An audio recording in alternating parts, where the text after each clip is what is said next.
Good evening, Little Masters, and welcome to episode 255 of the Prancing Pony Podcast, where we now take a very different view of cobwebs. Yeah, well, if we have to get a sword out to cut them, that's going to be a little bit of a problem. That's fair. But folks, go ahead and pull up a bench in the common room. I'm Sean Marchese, the Lord of the Mark, and I'm here with the Men of the West. There age long he has dwelt, a nerdy guy in podcaster form. Alan Sisto. Age long, huh? Is that how this is going to be? I see. Absolutely. All right. Yep. Fine. All right, folks. Tonight we are going to hack our way out of Shelob's Lair, but nowhere near out of trouble in the second half of Shelob's Lair. And I thought I needed a drink after the last episode. You did. Didn't you go get blackout drunk after? I didn't, no. But I did definitely need a drink / have a drink. Mm-hmm. But, folks, here at the Prancing Pony Podcast, we are reading and talking our way through Tolkien's stories of Middle-earth, a few pages at a time. That's right. We dive into the details, we point out connections to other writings, and talk about our favorite themes. But we also make sure that we have a lot of fun along the way. So, we're glad you've joined us. And we know you'll be glad you joined as well. But before we get to tonight's reading, it's time to visit the North Wing. Well, today, folks, we're bringing you another new installment of The North Wing. That's right. Barlam and Butterbur had a room or two in the North Wing at the Prancing Pony Inn, made special for hobbits. Well, this is our place made special for some of our listeners, to give us a chance to get to know them. Now, rooms at the North Wing are hard to come by, so only our patrons at the Bombadil's Bequest and Círdan's contribution tiers are eligible. But if you'd like to be one of the next patrons to join us, be sure to check out patreon.com/prancingponypod. Yeah, please do. We've got a little bit of a waiting list for the North Wing right now, but we're going to get to all of those folks before too long, and we'll make room for more if necessary. Absolutely. Well then, why don't we go ahead and welcome tonight's guest to the North Wing, Ned Allen Parker. Gentlemen, it's great to be here. It is truly our pleasure. Great to have you, Ned. Thank you. Thank you. We're going to start by asking you to tell us a little bit about yourself. Where are you from? What do you do? What do your loved ones think of all this Tolkien stuff you're so into? Do they think you're a total nerd, or maybe they like it too? That sort of thing. Yeah, sure. Absolutely. So I am the Associate Dean for Institutional Advancement at Andover Newton Seminary, which is an embedded seminary at Yale Divinity School. Oh, my goodness. Wow. So I do communications, fundraising, alumni and church relations, and something called knowledge creation. Luckily for everyone, it's not my knowledge that I'm creating and disseminating, but essentially finding best practices and getting them out there. My family, they're fine with the whole Tolkien thing. My mom isn't so psyched to hear that I'm getting a second tattoo sleeve that's Tolkien themed, but nice. Story for another time. And where I work at Yale University, so it's basically Nerdville, USA. Right. Oh, yeah. And the thing that I like most about it is that in the middle of the night, I get random texts from students asking, like, where did dwarves come from? And who took the ring off of Frodo and put it on the chain while he was asleep? The text that I'm waiting for, the text that I really want to get is, I went out on a date tonight and I meant to put on Chanel number 5 and instead it was Charnel number 5. And but I haven't gotten that one yet. So that's when you know you've got a real nerd, because they're listening to this show. Exactly. That's brilliant. All right. Well, Ned, it is time for the question we ask everyone who comes to the Prancing Pony. Yeah. When and how did you first discover Tolkien's works? What was your experience like? And what is it that keeps you coming back? Yeah. It's one of those things where there have been lots of on-roads along the way. I first read The Hobbit my senior year of high school and had to write a paper about it. And because I had to write a paper about it, that somehow made it a little less fun to read. I read The Lord of the Rings right after high school, and then the movies came out, and I was really into the movies. But honestly, it's been since the pandemic that I have really found my niche in Tolkien fandom, and it's for a lot of reasons. The pandemic has impacted people in so many different ways, obviously in terms of health, but also in terms of like shedding light on socioeconomic status and stuff. And then for people like me, who are in the recovery community, isolation is a really quite dangerous thing if you're in recovery. And so I had one of my best friends was like, hey, there's this thing called the Prancing Pony podcast. They're great guys. It's a great community. You should get on there. And so I was actually listening to y'all before I started really digging in again. And then it was full immersion. I mean, Wow. I listened to you every morning, and Wow. I've read the Hobbit and the Lord of the Rings and the Silmarillion 3 times since the pandemic started, and started collecting. I have 500 volumes, not including secondary sources. And then I also keep a stack of paperbacks in my office at the school, just in case there's a student that stops by the office and they're like, Lord of the Rings, I never read that before. And I'm like, hey, here you go. Cool. So, Oh, man. That's awesome. That really Yeah. is. yeah. Wow. Well, Ned, which is your favorite book in the Legendarium and why? And if you have a favorite non-Legendarium work, which one is that? Favorite book in the Legendarium, I'm going to say Lord of the Rings is a single volume and just go with that. That's fair. And non-Legendarium, I got to say, I mean, I know it's not technically a book, but the Father Christmas letters. Oh, yeah. If- That counts. Absolutely counts. Absolutely counts. Great, I mean, great book. I could listen to the two of you read Polar Bear basically all day, all the time. Oh, Yeah. man, I love North Polar Bear. He's great. He's one of my absolute favorite characters in all of Tolkien, no doubt about that.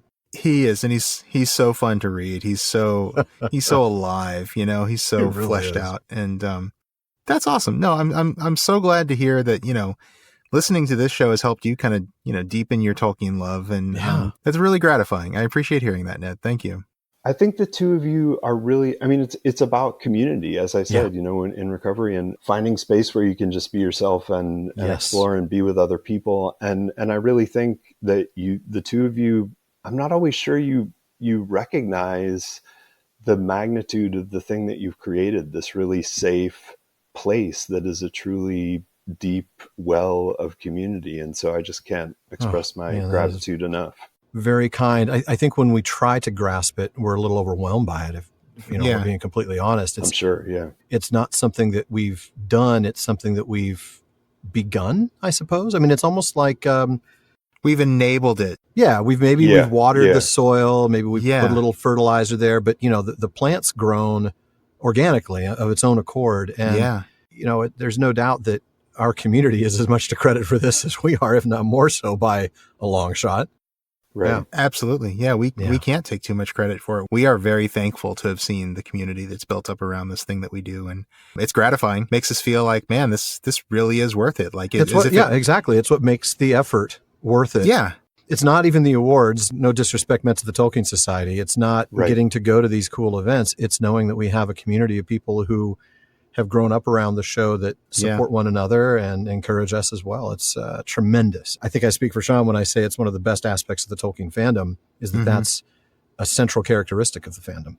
Is that It really community. is. Yeah. Yeah. And I mean, look, this thing would still be fun if it was just me talking to my friend Alan all the time, you know, You bet it every would. week about Tolkien, but because that's how it started, and it was Yeah. fun then. But man, just to have seen how it's grown has just been amazing. Agreed. But thank you, Ned. Yeah, absolutely. Well, all right. I've got one more big question here. What's your favorite memory of a Tolkien related activity? Maybe reading the books with a special person, or a special trip, or I don't know, sharing the books with a student or something like that. Yeah. Actually, my favorite memory is the first time I read The Lord of the Rings. I was living in the Dominican Republic and teaching English as a second language, and I had gotten really sick. I had a parasitic infection and was in bed for. I know this is the best opening to a quote unquote favorite memory. I know, but, but I was super sick and in bed for 2 months, and you know, when you talk about escape,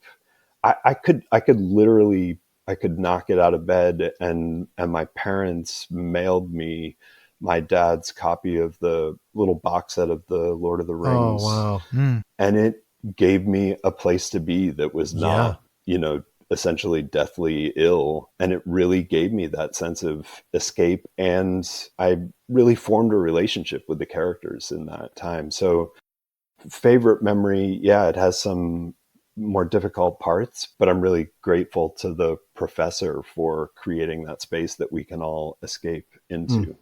And that is great. Oh, that's amazing. This segment just keeps getting better. I know. This is a really good one. And now it's time to move on to the lightning round of quick questions and answers. I'm going to start with this one. Who is your favorite character in The Lord of the Rings? Oh, boy. I'm going to go with Samwise. Oh, that's a good one. All right. That's a hard one to argue with.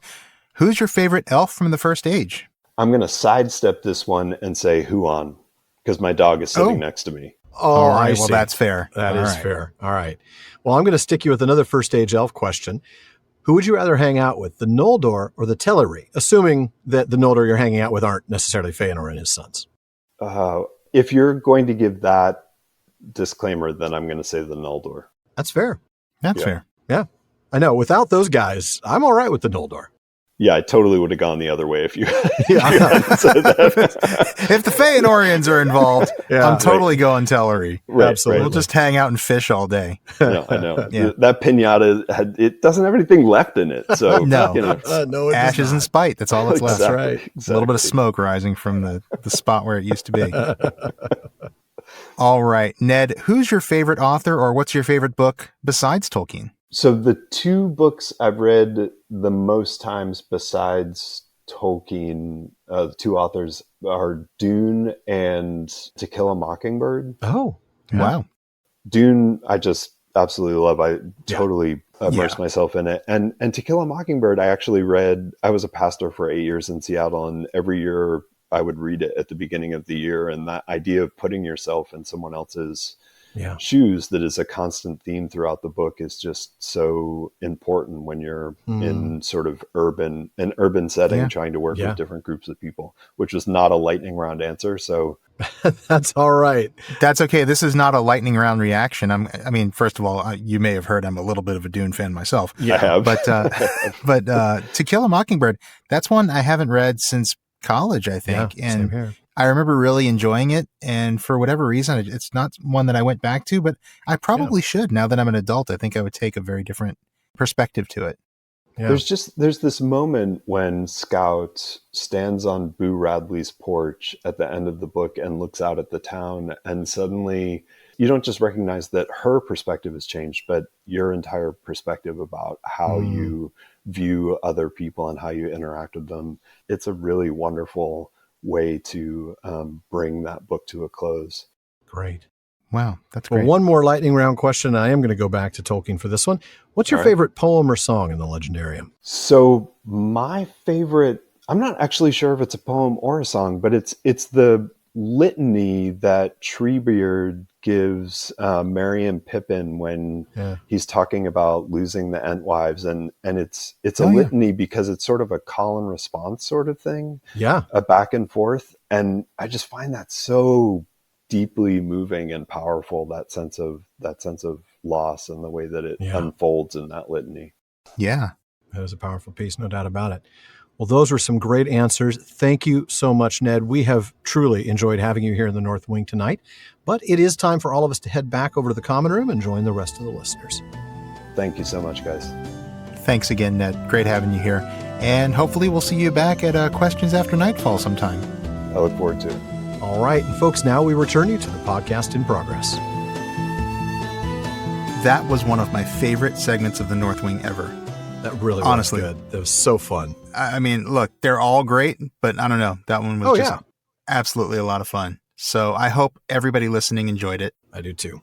But now let's get back to this terrifyingly dark, disgustingly smelly place that our heroes are in. Yeah. And Alan, I think that means you should probably pick up where we left off, almost where we left off last time. We're never going to bring any of our guests to this, I guess, East Wing, whatever this is. Yeah, this is not the North Wing by any means. This is not made special for hobbits. This is like made special for your enemies. Yeah, I was going to say, I can actually think of a few people, actually, that we could put in there.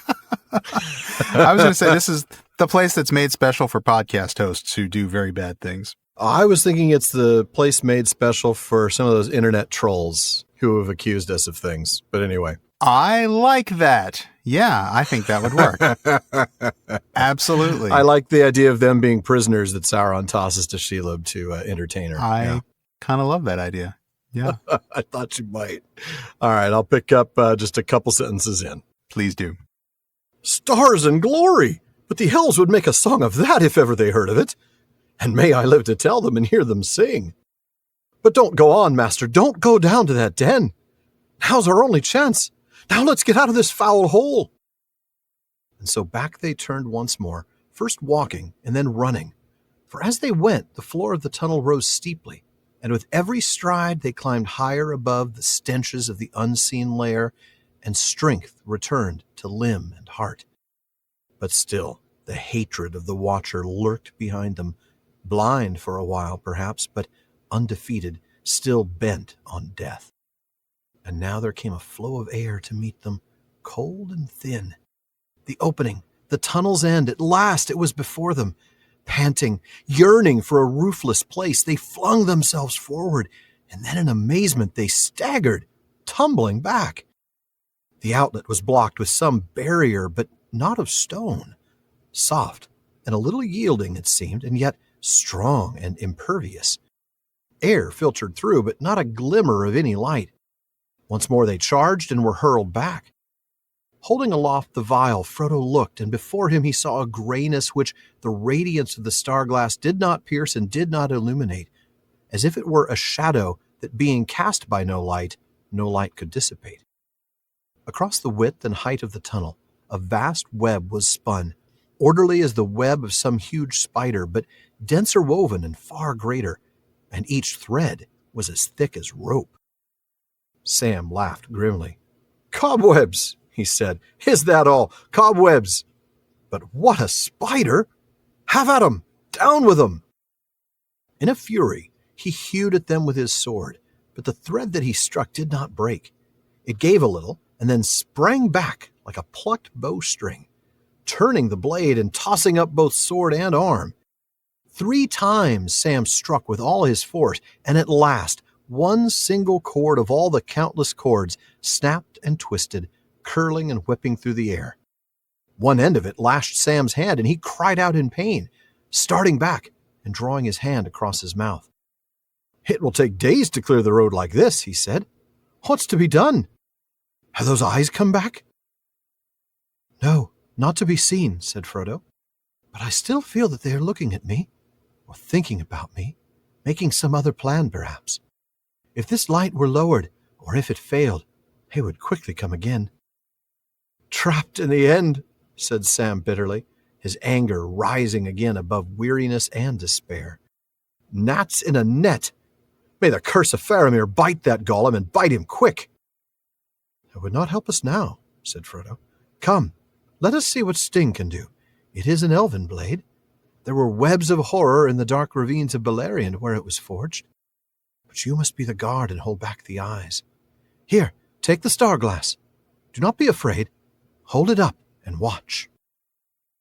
Sorry, that was a little bit of a long reading, but I tried to make it move quickly, and that's why we picked it that way, because it's one fantastically short scene that just takes a little longer to read out. Just a lot of words, yeah. All right, so going back to the beginning, Sam goes into kind of full story mode, you know? Yeah, he does. A little bit of a follow-up to some of the stuff he was talking about last chapter about whether they'd be put into songs or tales. Here, he's all about stars and glory. The elves will sing about this. Yes, they will. And yeah, I mean, this is, like you said, a follow-up to the talk last chapter about being put into a story, and he's excited. He actually wants to hear the story. Hopefully he'll live long enough to hear it, which is a reasonable thing to want. Yeah, for sure. But then he stops Frodo. I don't know if Frodo was making any moves to go down there, but he stops Frodo and says, now is not the time to follow whatever that creature is. Let's get out of here. And that is exactly what they try to do. They pick up speed as their strength returns, and I like that. Yeah, and as they're going down the tunnel, the floor is rising, and as it does, this is a good sign, the air gets clearer. That's right. But they're not out of the proverbial woods just yet, and they can still feel the menace behind them. No, they are definitely not out of these stinking woods quite yet. No. But they do get a burst of cold air, and it announces the approaching end of the tunnel. So they're sprinting for the finish, right? They can't see it, right? But they can feel it. They're about ready to burst into the open when, boing, oing, oing, oing, oing, get knocked back by this thing. Yeah. I actually wrote that in my notes. Boy, oi, oing.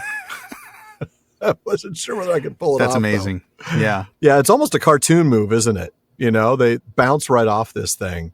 They get knocked down, but they get up again. They get up again. You're never going to keep them down. That's right. Yeah, the outlet is blocked with something, right? We're told it's a soft but a strong barrier. It yields a little bit. Yeah. But yeah, it definitely seems to just bounce them right back. I can totally see that happening. Exactly. And they can feel the air, but they can't see any light. Yeah. So they try again. Yeah. Okay, well, it's not a rock, so let's try to get through this barrier again, but they fail again. Right, exactly. Well, then Frodo remembers that he has essentially a really bright flashlight with him, so he holds up the vial and looks. What is this thing that is stopping us, that is bouncing us back? And that's when he sees what looks like a gray shadow. It's a web that covers the entire opening. I love this because, I mean, yeah, it's clearly recognizable as a spider's web, but different from an ordinary spider's web. And this one's a lot more dense and it's huge, right? I mean, the scale is vast. Thick ropes of this stuff and just really densely woven. Sam, though, ever the optimist, quickly diagnoses the problem and then says, nope, we got this. Cobwebs? Yep. Yeah, let's just knock them down. Easily enough, right? I mean, it's what you do at home. You reach up into the corners where the cobwebs are and you just bat them down, right?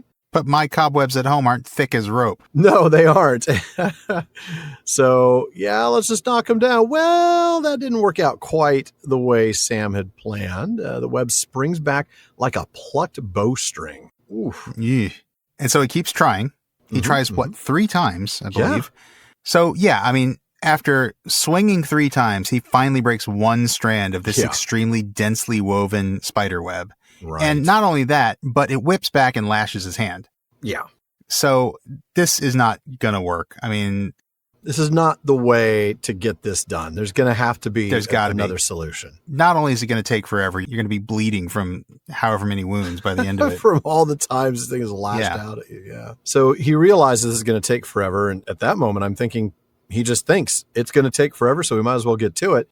He asks Frodo if the eyes have come back. Thankfully, the answer is no. Frodo can sense they're still looking at him, though, thinking about him. Oh, my goodness. Yeah, that's a terrifying thought. It's thinking about me.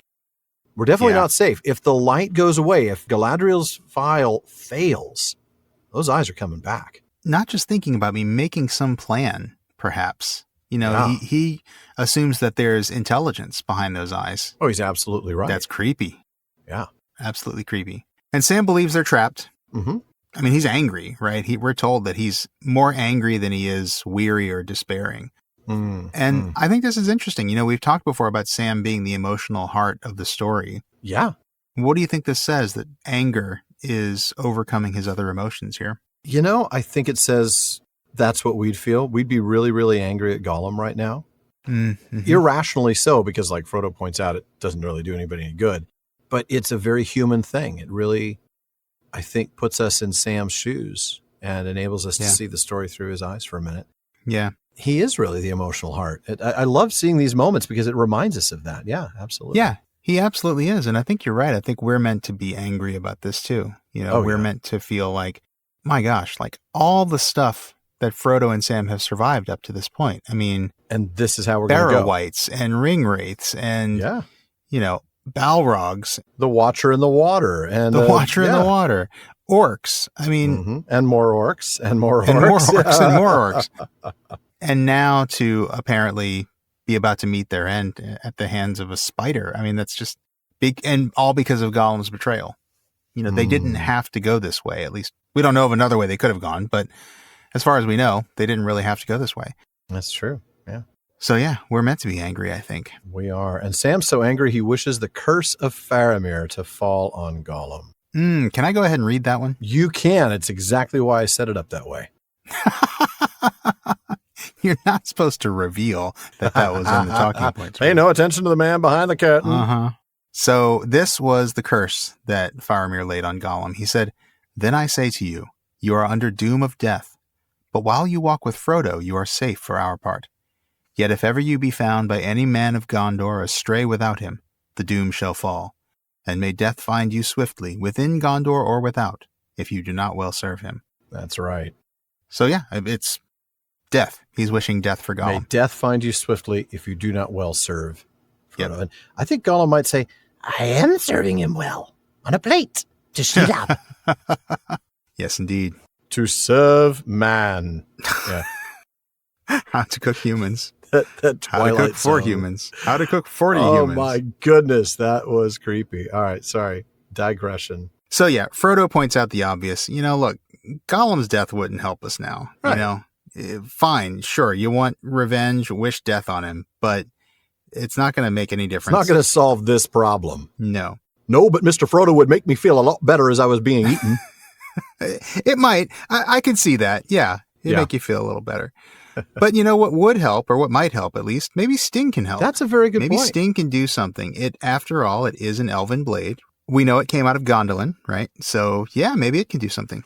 And Gondolin was part of the continent of Beleriand, which was referenced there by Frodo when he talks about the webs of horror in Beleriand. So I guess that means we should mention them here as well. After Melkor and Ungoliant's terrible, horrible, no good, very bad date, we read that fleeing from the north, she went down into Beleriand and dwelt beneath Ered Gorgoroth in that dark valley that was after called Nan Dungortheb, the Valley of Dreadful Death, because of the horror that she bred there. For other foul creatures of spider form had dwelt there since the days of the delving of Angband, and she mated with them and devoured them. And even after Ungoliant herself departed and went whither she would into the forgotten south of the world, her offspring abode there and wove their hideous webs. She mated with them and devoured them. Oh, which we'll find out Shelob does the same thing, right? I'm just imagining like two spiders hanging out in the first age. Like, Bob, have you talked to Frank recently? It's like, not since he went out with Ungoliant. I don't know what happened. Well, if he's disappeared, he must have gotten some. He must have. Yeah. He must have, because now he's gone. Yep. Mated before he was devoured. Oh, my goodness. Yeah. Not looking for long-term relationships. That's the way she's putting it on her listing. Certainly not. No. Yep. Just looking for casual experiences. Yeah. Just hungry, Oh, my gosh. That's terrible. Just looking for snacks. Just give me a little snack. Goodness. Just bad stuff. All right.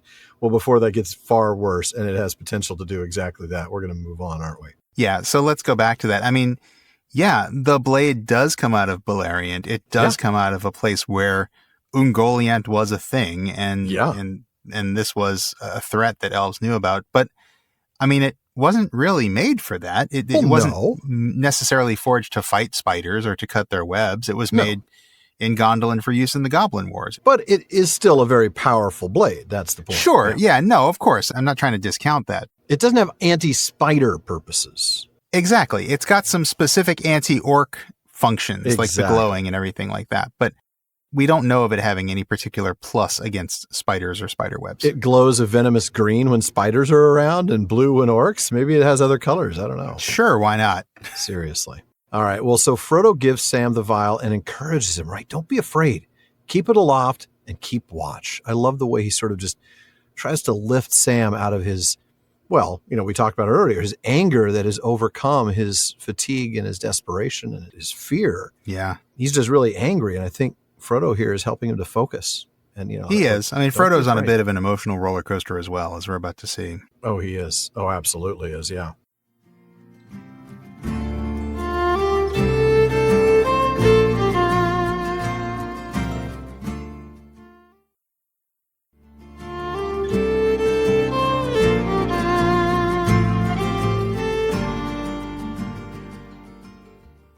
Well, folks, before we get back to the discussion, we want to make sure you know that when you finish listening to this episode, the talk continues all night long at the Prancing Pony Podcast. That's right. Our awesome listener community keeps the conversation going in all of our social media spaces. Yeah. From our common room on Facebook to our Reddit community, Twitter, and more. Now, on Facebook, just look for the Prancing Pony Podcast and be sure to follow the page. And join the group as well for some great discussions. And you can find us on Reddit at r/PrancingPonyPod. And we're also at Prancing Pony Pod on Twitter and Instagram.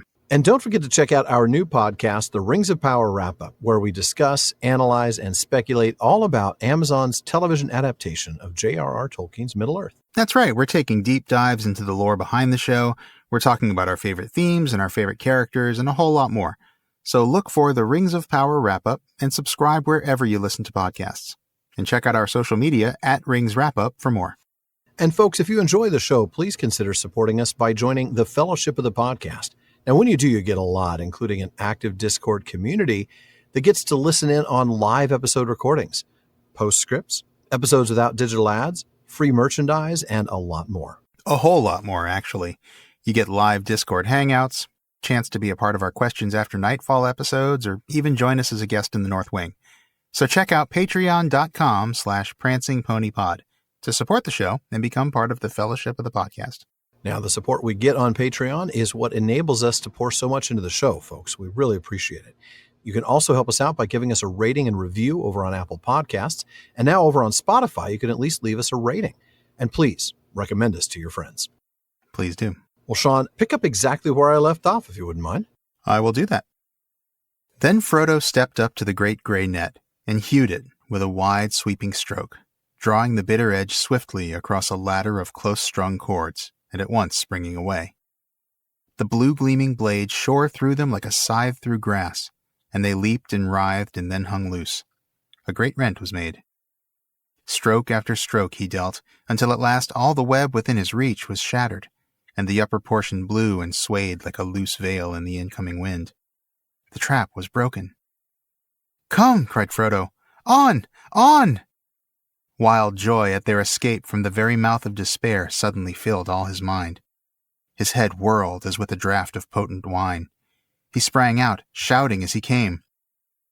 It seemed light in that dark land to his eyes that had passed through the den of night. The great smokes had risen and grown thinner, and the last hours of a somber day were passing. The red glare of Mordor had died away in sullen gloom. Yet it seemed to Frodo that he looked upon a morning of sudden hope. Almost he had reached the summit of the wall. Only a little higher now. The cleft. Cirith Ungol was before him, a dim notch in the black ridge, and the horns of rock darkling in the sky on either side. A short race, a sprinter's course, and he would be through. "The pass, Sam!" he cried, not heeding the shrillness of his voice, that released from the choking airs of the tunnel rang out now high and wild. "The pass! Run! Run, and we'll be through! Through before anyone can stop us!" Sam came up behind as fast as he could urge his legs. But glad as he was to be free, he was uneasy. And as he ran, he kept on glancing back at the dark arch of the tunnel, fearing to see eyes, or some shape beyond his imagining, spring out in pursuit. Too little did he or his master know of the craft of Shelob. She had many exits from her lair. Okay, that last short sentence alone It's a little foreboding. is terrifying. Yeah. Oh, boy. Yeah, foreboding. What a way to put it. So going back to the beginning of your passage, Frodo with his magic sword +1 approaches the web, and it works. And it works well, too, right? Like a scythe through grass. Yeah. So, far cry from Sam's sword, as magic as it is. Oh, yeah. This is like a magic sword +3 or 4. That's true, because Sam's sword is no joke, right? It's one of the blades of Westernesse, yeah. Right. So, Frodo hacks at it, and he keeps at it until everything in his reach... Okay, Hobbit. He is short, but everything in his reach is torn down, and, that's all he needs, right? That's all he needs to get through is something Hobbit high. So, please proceed calmly and quietly to your nearest exit. Oh, no. Absolutely not. No.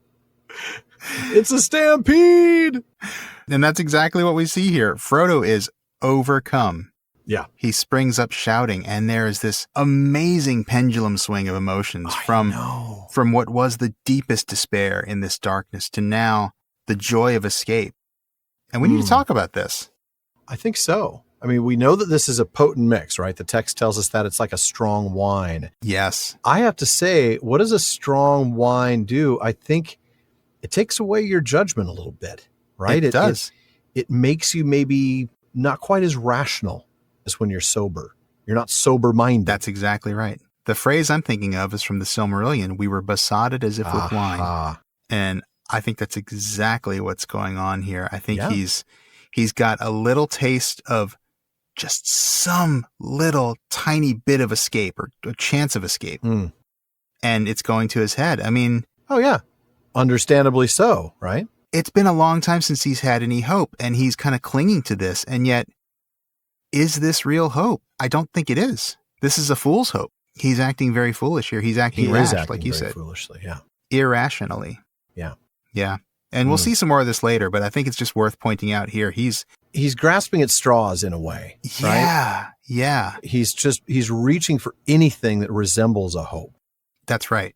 Yeah. This isn't even like Amdir hope. This is just like, sure, this is what I got. I'm Right. reaching for it. And maybe that's what he needs. At this point, anything, right? Maybe that's enough for now. Yeah. Maybe anything is better than nothing. That's a very good point. So yeah, we'll come back to this a little bit later. But for now, we're out and we're in the pass.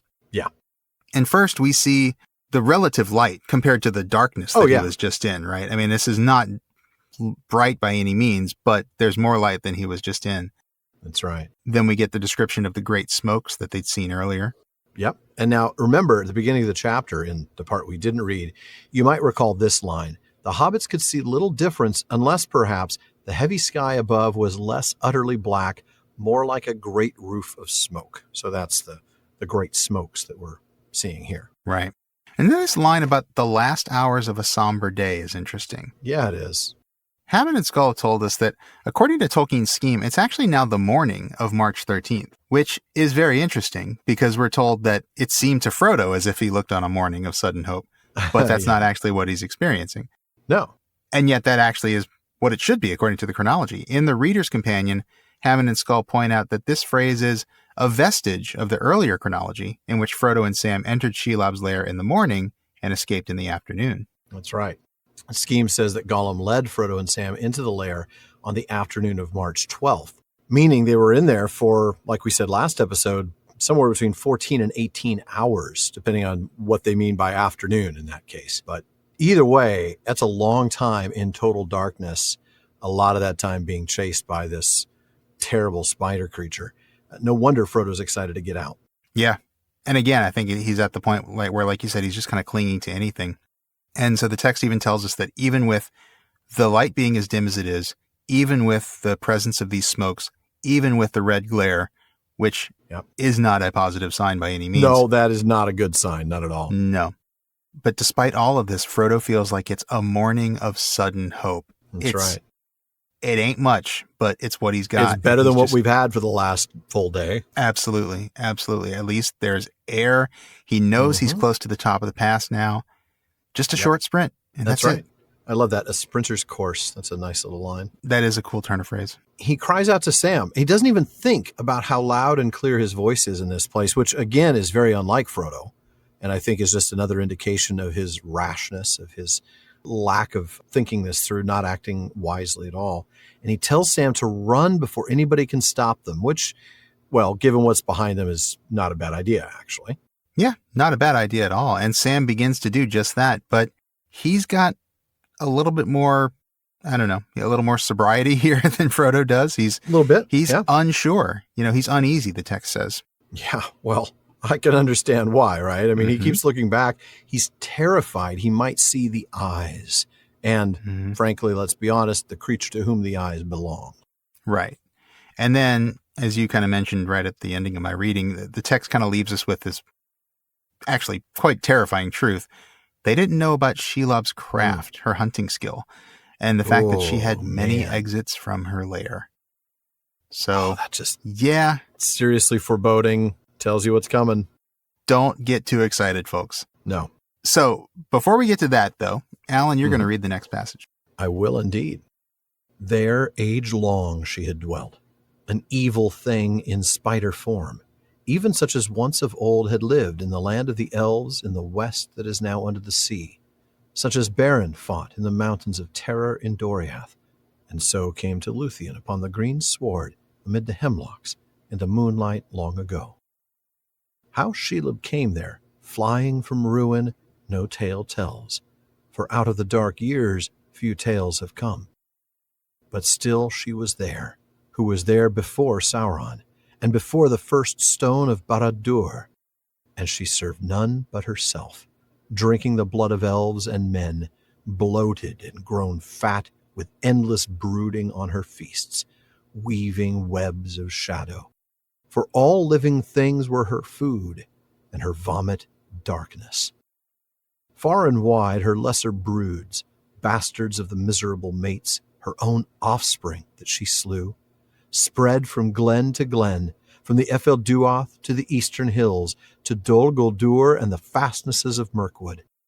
But none could rival her, Shelob the Great, last child of Ungoliant, to trouble the unhappy world.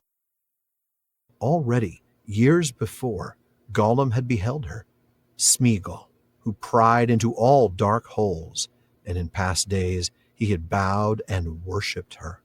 And the darkness of her evil will walked through all the ways of his weariness beside him, cutting him off from light and from regret. And he had promised to bring her food. But her lust was not his lust. Little she knew of or cared for towers or rings or anything devised by mind or hand, who only desired death for all others, mind and body, and for herself a glut of life, alone, swollen till the mountains could no longer hold her up and the darkness could not contain her. Well, for a character outline, that's pretty fleshed out. Yeah, so we interrupt this moment of escape and joy to tell you more about the terrible monstrosity that will soon appear to dash all your hopes. Indeed we will. My goodness. Brutal. Well, this time we don't have to do a sidebar on Shelob in our episode because Tolkien is quite literally writing his own sidebar on her right here in the chapter, isn't he? He's a man after our own hearts. I love this guy. I do too.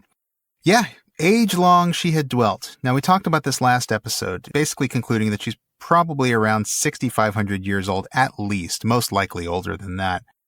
If she was literally the last child of Ungoliant, she'd actually have lived through all of the Second Age, which is 3,441 years, and all of the years of the Third Age so far, which is 3,019 years. So that's almost 6,500 right there, yeah. 6,460 years. But that doesn't count however many years in the First Age she'd have lived. Right. And it had to have been some time since she would have needed to grow up to be big enough to then get away from Nangorthib and out of Beleriand altogether in order to avoid being drowned. That's true. That's true. Now, it could be that the phrase last child of Ungoliant, which is a phrase we're going to see in just a minute here. Yeah. Now, of course, it could be that when we see her described as the last child of Ungoliant, which is a phrase that we're going to see shortly here. Right. This could just mean the last descendant of Ungoliant. It may not literally mean the first generation offspring of Ungoliant. True, true. I tend to think of her as the child of Ungoliant, but you know, it could be taken other ways. Mm-hmm. Going back to the text, we are told she is an evil thing in spider form.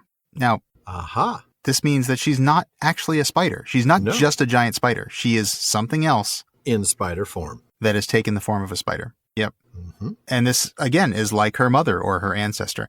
In a ravine she lived, we're told in the Silmarillion, and took shape as a spider of monstrous form. That's right. Now, Tolkien has noted this as well. Hammond and Skull point out that in an unpublished work that's in the Tolkien papers at the Bodleian Library over in Oxford, Tolkien said this, right? He says she is not described in precise spider terms, but she was, quote, most like a spider.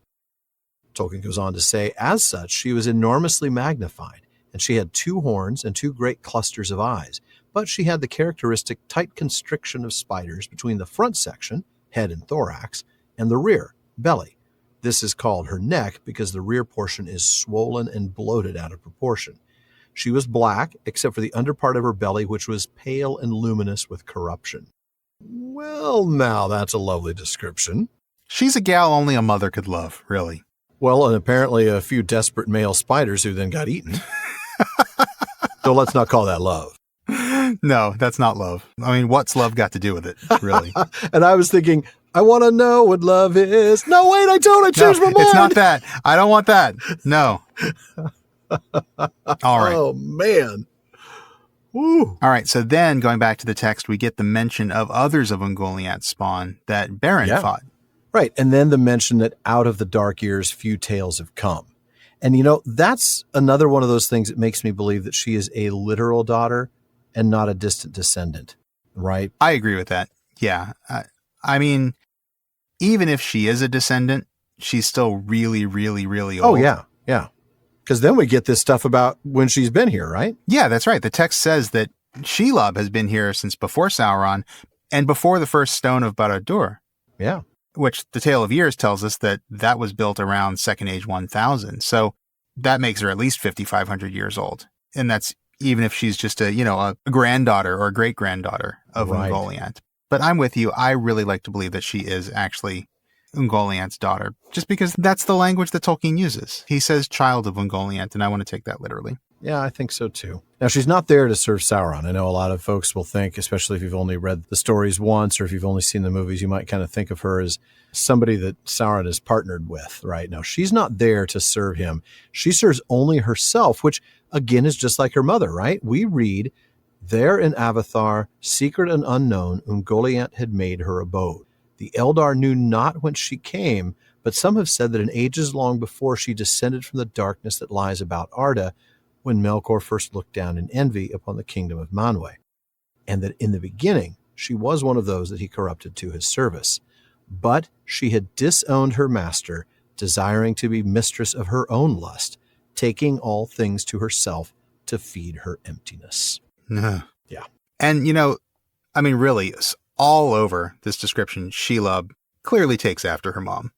Oh, yeah. We get this next description, which is just pure terror. Bloated and grown fat with endless brooding on her feasts. Oh. All living things were her food, and her vomit darkness. That is one of the most disgusting lines ever right there. That's Mama's little girl right there. I mean, well, it sure is. That was just like Ungoliant, who vomited darkness. Ungoliant would be proud. Mm-hmm. She would. And can we talk about how disgusting it is that she mated with her own offspring and then killed them so that her little spider grandbabies can go and dominate Mirkwood? Hey, look, I don't judge, You do you, Shelob. I don't want to kink shame, man. I just don't want to. This is wrong. Who am I to judge? Oh, goodness. Who am I to judge this bloated incarnation of pure evil in spider form? Oh, man. Terrible. Terrible. It is pretty horrifying, though. I mean, as long as they're consenting spiders, it doesn't really matter. Well, that's just it. I mean, they're her offspring, but never mind. This is going to go really dark really fast. Yeah, let's just stop right there. Just stop it right there. Let's stop it a few seconds ago, in fact. Please do. But yeah, no, this is pretty horrific. The idea that she mated with her own offspring and then killed them. But I mean, this is a very insectoid or arachnid thing to do, isn't it? It is an arachnid sort of behavior. But again, she's not an actual arachnid. Well, that's true. We pointed this out. She doesn't have to do this. She's a poser. She's posing as an arachnid. Exactly. It's like, well, real spider wouldn't do that, Oh, man. Anyway. Oh. All right. Well, then, after all this stuff that those of us who've read the Silmarillion see as, wow, that's a whole lot like Ungoliant, after all that, we finally see a mention of Ungoliant by name. Yes. It's the first mention of Ungoliant. I love it. This is absolutely wonderful because this would have been a complete textual ruin. Oh, yeah. For readers from, 1954 when the Two Towers came out to 1977, 23 years later when the Silmarillion came out. Unbelievable. Can you imagine? You go through all this and you read about Shelob and how terrible this creature is, and you're like, ooh, she's not the first. She's the child of somebody. Right. Oh my goodness, I want to know more about Ungoliant. Right. And I've just looked in the appendices. Like, Ungoliant is not named in the appendices even. The only two times she's mentioned in the text are here and the index where this is referenced. Right. And that's it. Yeah. So, yeah, I mean, this is a wonderful, wonderful textual ruin. Yeah, it is. And unfortunately, this is one of those things, I can't remember reading this for the first time. I can't remember thinking, like, who's Ungoliant? Like, what does that mean? Last child of Ungoliant. Yeah. But again, it just adds that depth that these textual ruins always add, and it's wonderful. Indeed it does. Yeah, that's right. Now, I do want to talk about this phrase at the end of the sentence, unhappy world. What do you think Tolkien means by that? An unhappy world. Yeah, because, the word unhappy has changed meaning over the years. The original sense of unhappy was unlucky. Hap originally meant like chance or fortune. It's like, right. When you say somebody's hapless, you mean they're unlucky. Yeah. Does he mean unhappy in the sense of unlucky? The world is unfortunate to have a creature like this in it? Or does he literally mean unhappy because, well, this is Arda Mard and this is a place full of sadness? What do you think? Well, especially now here at the end of the Third Age, as Sauron has, come to power again and is, flexing his muscles, so to speak. And it is an unhappy place right now. But that's an interesting catch. I wouldn't be surprised at all to learn that Tolkien was thinking about that older sense of unlucky, hap meaning chance or fortune. I don't know if he is or not. I mean, it could just be, sometimes unhappy just means unhappy. If that's the case, I almost wonder, though, he would have called that out by saying to trouble the hapless world. Yeah, that's a good point. Right? I mean, because that's still sort of an archaic word. And it's a little more straightforward, whereas unhappy is just confusing if he means something different. Yeah, I think it's maybe a reference to the fact that this is a fallen world, and we have a lot of terrible, terrible things, including Sauron and including Shelob, who, as we've talked about, may not even be a corrupted or twisted version of anything, but is instead as close to an absolute evil as we're going to get in Middle-earth. Yeah. Man. This strikes me as a very dark description of the world, if that's how he means it. Which, right now that makes sense. And it certainly creates a little bit more of the darkness that you need for the whole circle of light idea. Yeah, that's true. And it gives us a little bit of hopelessness. It's like, wow, the world really is unhappy. There are horrible things in it. Boy, fortunately, most of us won't run in with, being a pure evil in spider form. Boy, that's a good thing. But we will run into absolute monsters in the world. You know what? You're absolutely right. You think about some of the things that we've endured individually and as a country and as a world. Just this week, I mean. And we've had a lot of things that remind us that this is an unhappy place. Yeah, that's interesting. Yeah. But it's a big downer for us to think of the world this way. But I think it actually, it really does have an effect. It does. I agree. Well, as we continue moving through this text, I don't want to skip quickly past this sentence about Gollum and the influence of Shelob on his long years. Oh, dude. His tendency to dig, which we've seen before, right, to dig into these dark places, leads him to her, and he worshipped her. Yeah. Wow, the significance of that. Yeah, that's pretty intense. That is deeply, deeply disturbing. I don't know that I'd ever caught that before and noticed what sort of an incredible impact and influence Shelob would then have on Gollum's life. But that's exactly what happens, isn't it? That's an interesting question, because I want to say he'd pretty much do anything for her. And yet we know that that's not the case later on in this chapter. Oh, no, you're right. He hates her. He hates her. He still is working his own agenda. Yeah, he is. He plans to betray her, as we'll see in several minutes. Mm-hmm. But he did worship her. And wow, I mean, that's powerful. That is dark. Worshipping this evil creature in spider form. Yeah. I mean, is that more corrupt than worshiping Melkor like the Númenóreans did? My goodness, one would almost say so, huh? I mean, Melkor is a privation of good, right? Right. He was good at one point. He is and corrupted. Then fell. Yep. Yeah. But this is, a descendant of a being of pure evil in spider form. Right. But still a being of pure evil in spider form. And something that was never good. Twisted from good, right? It was never a good thing that became corrupt. There was never anything of worth here, right? No, I mean, no. I'm thinking back to what is the meaning of the word worship? And I think we've talked about this before. It actually does come from worth, right? To show that something has worth. Correct. And Shelob is something that did not actually have any worth on the good scale. Never.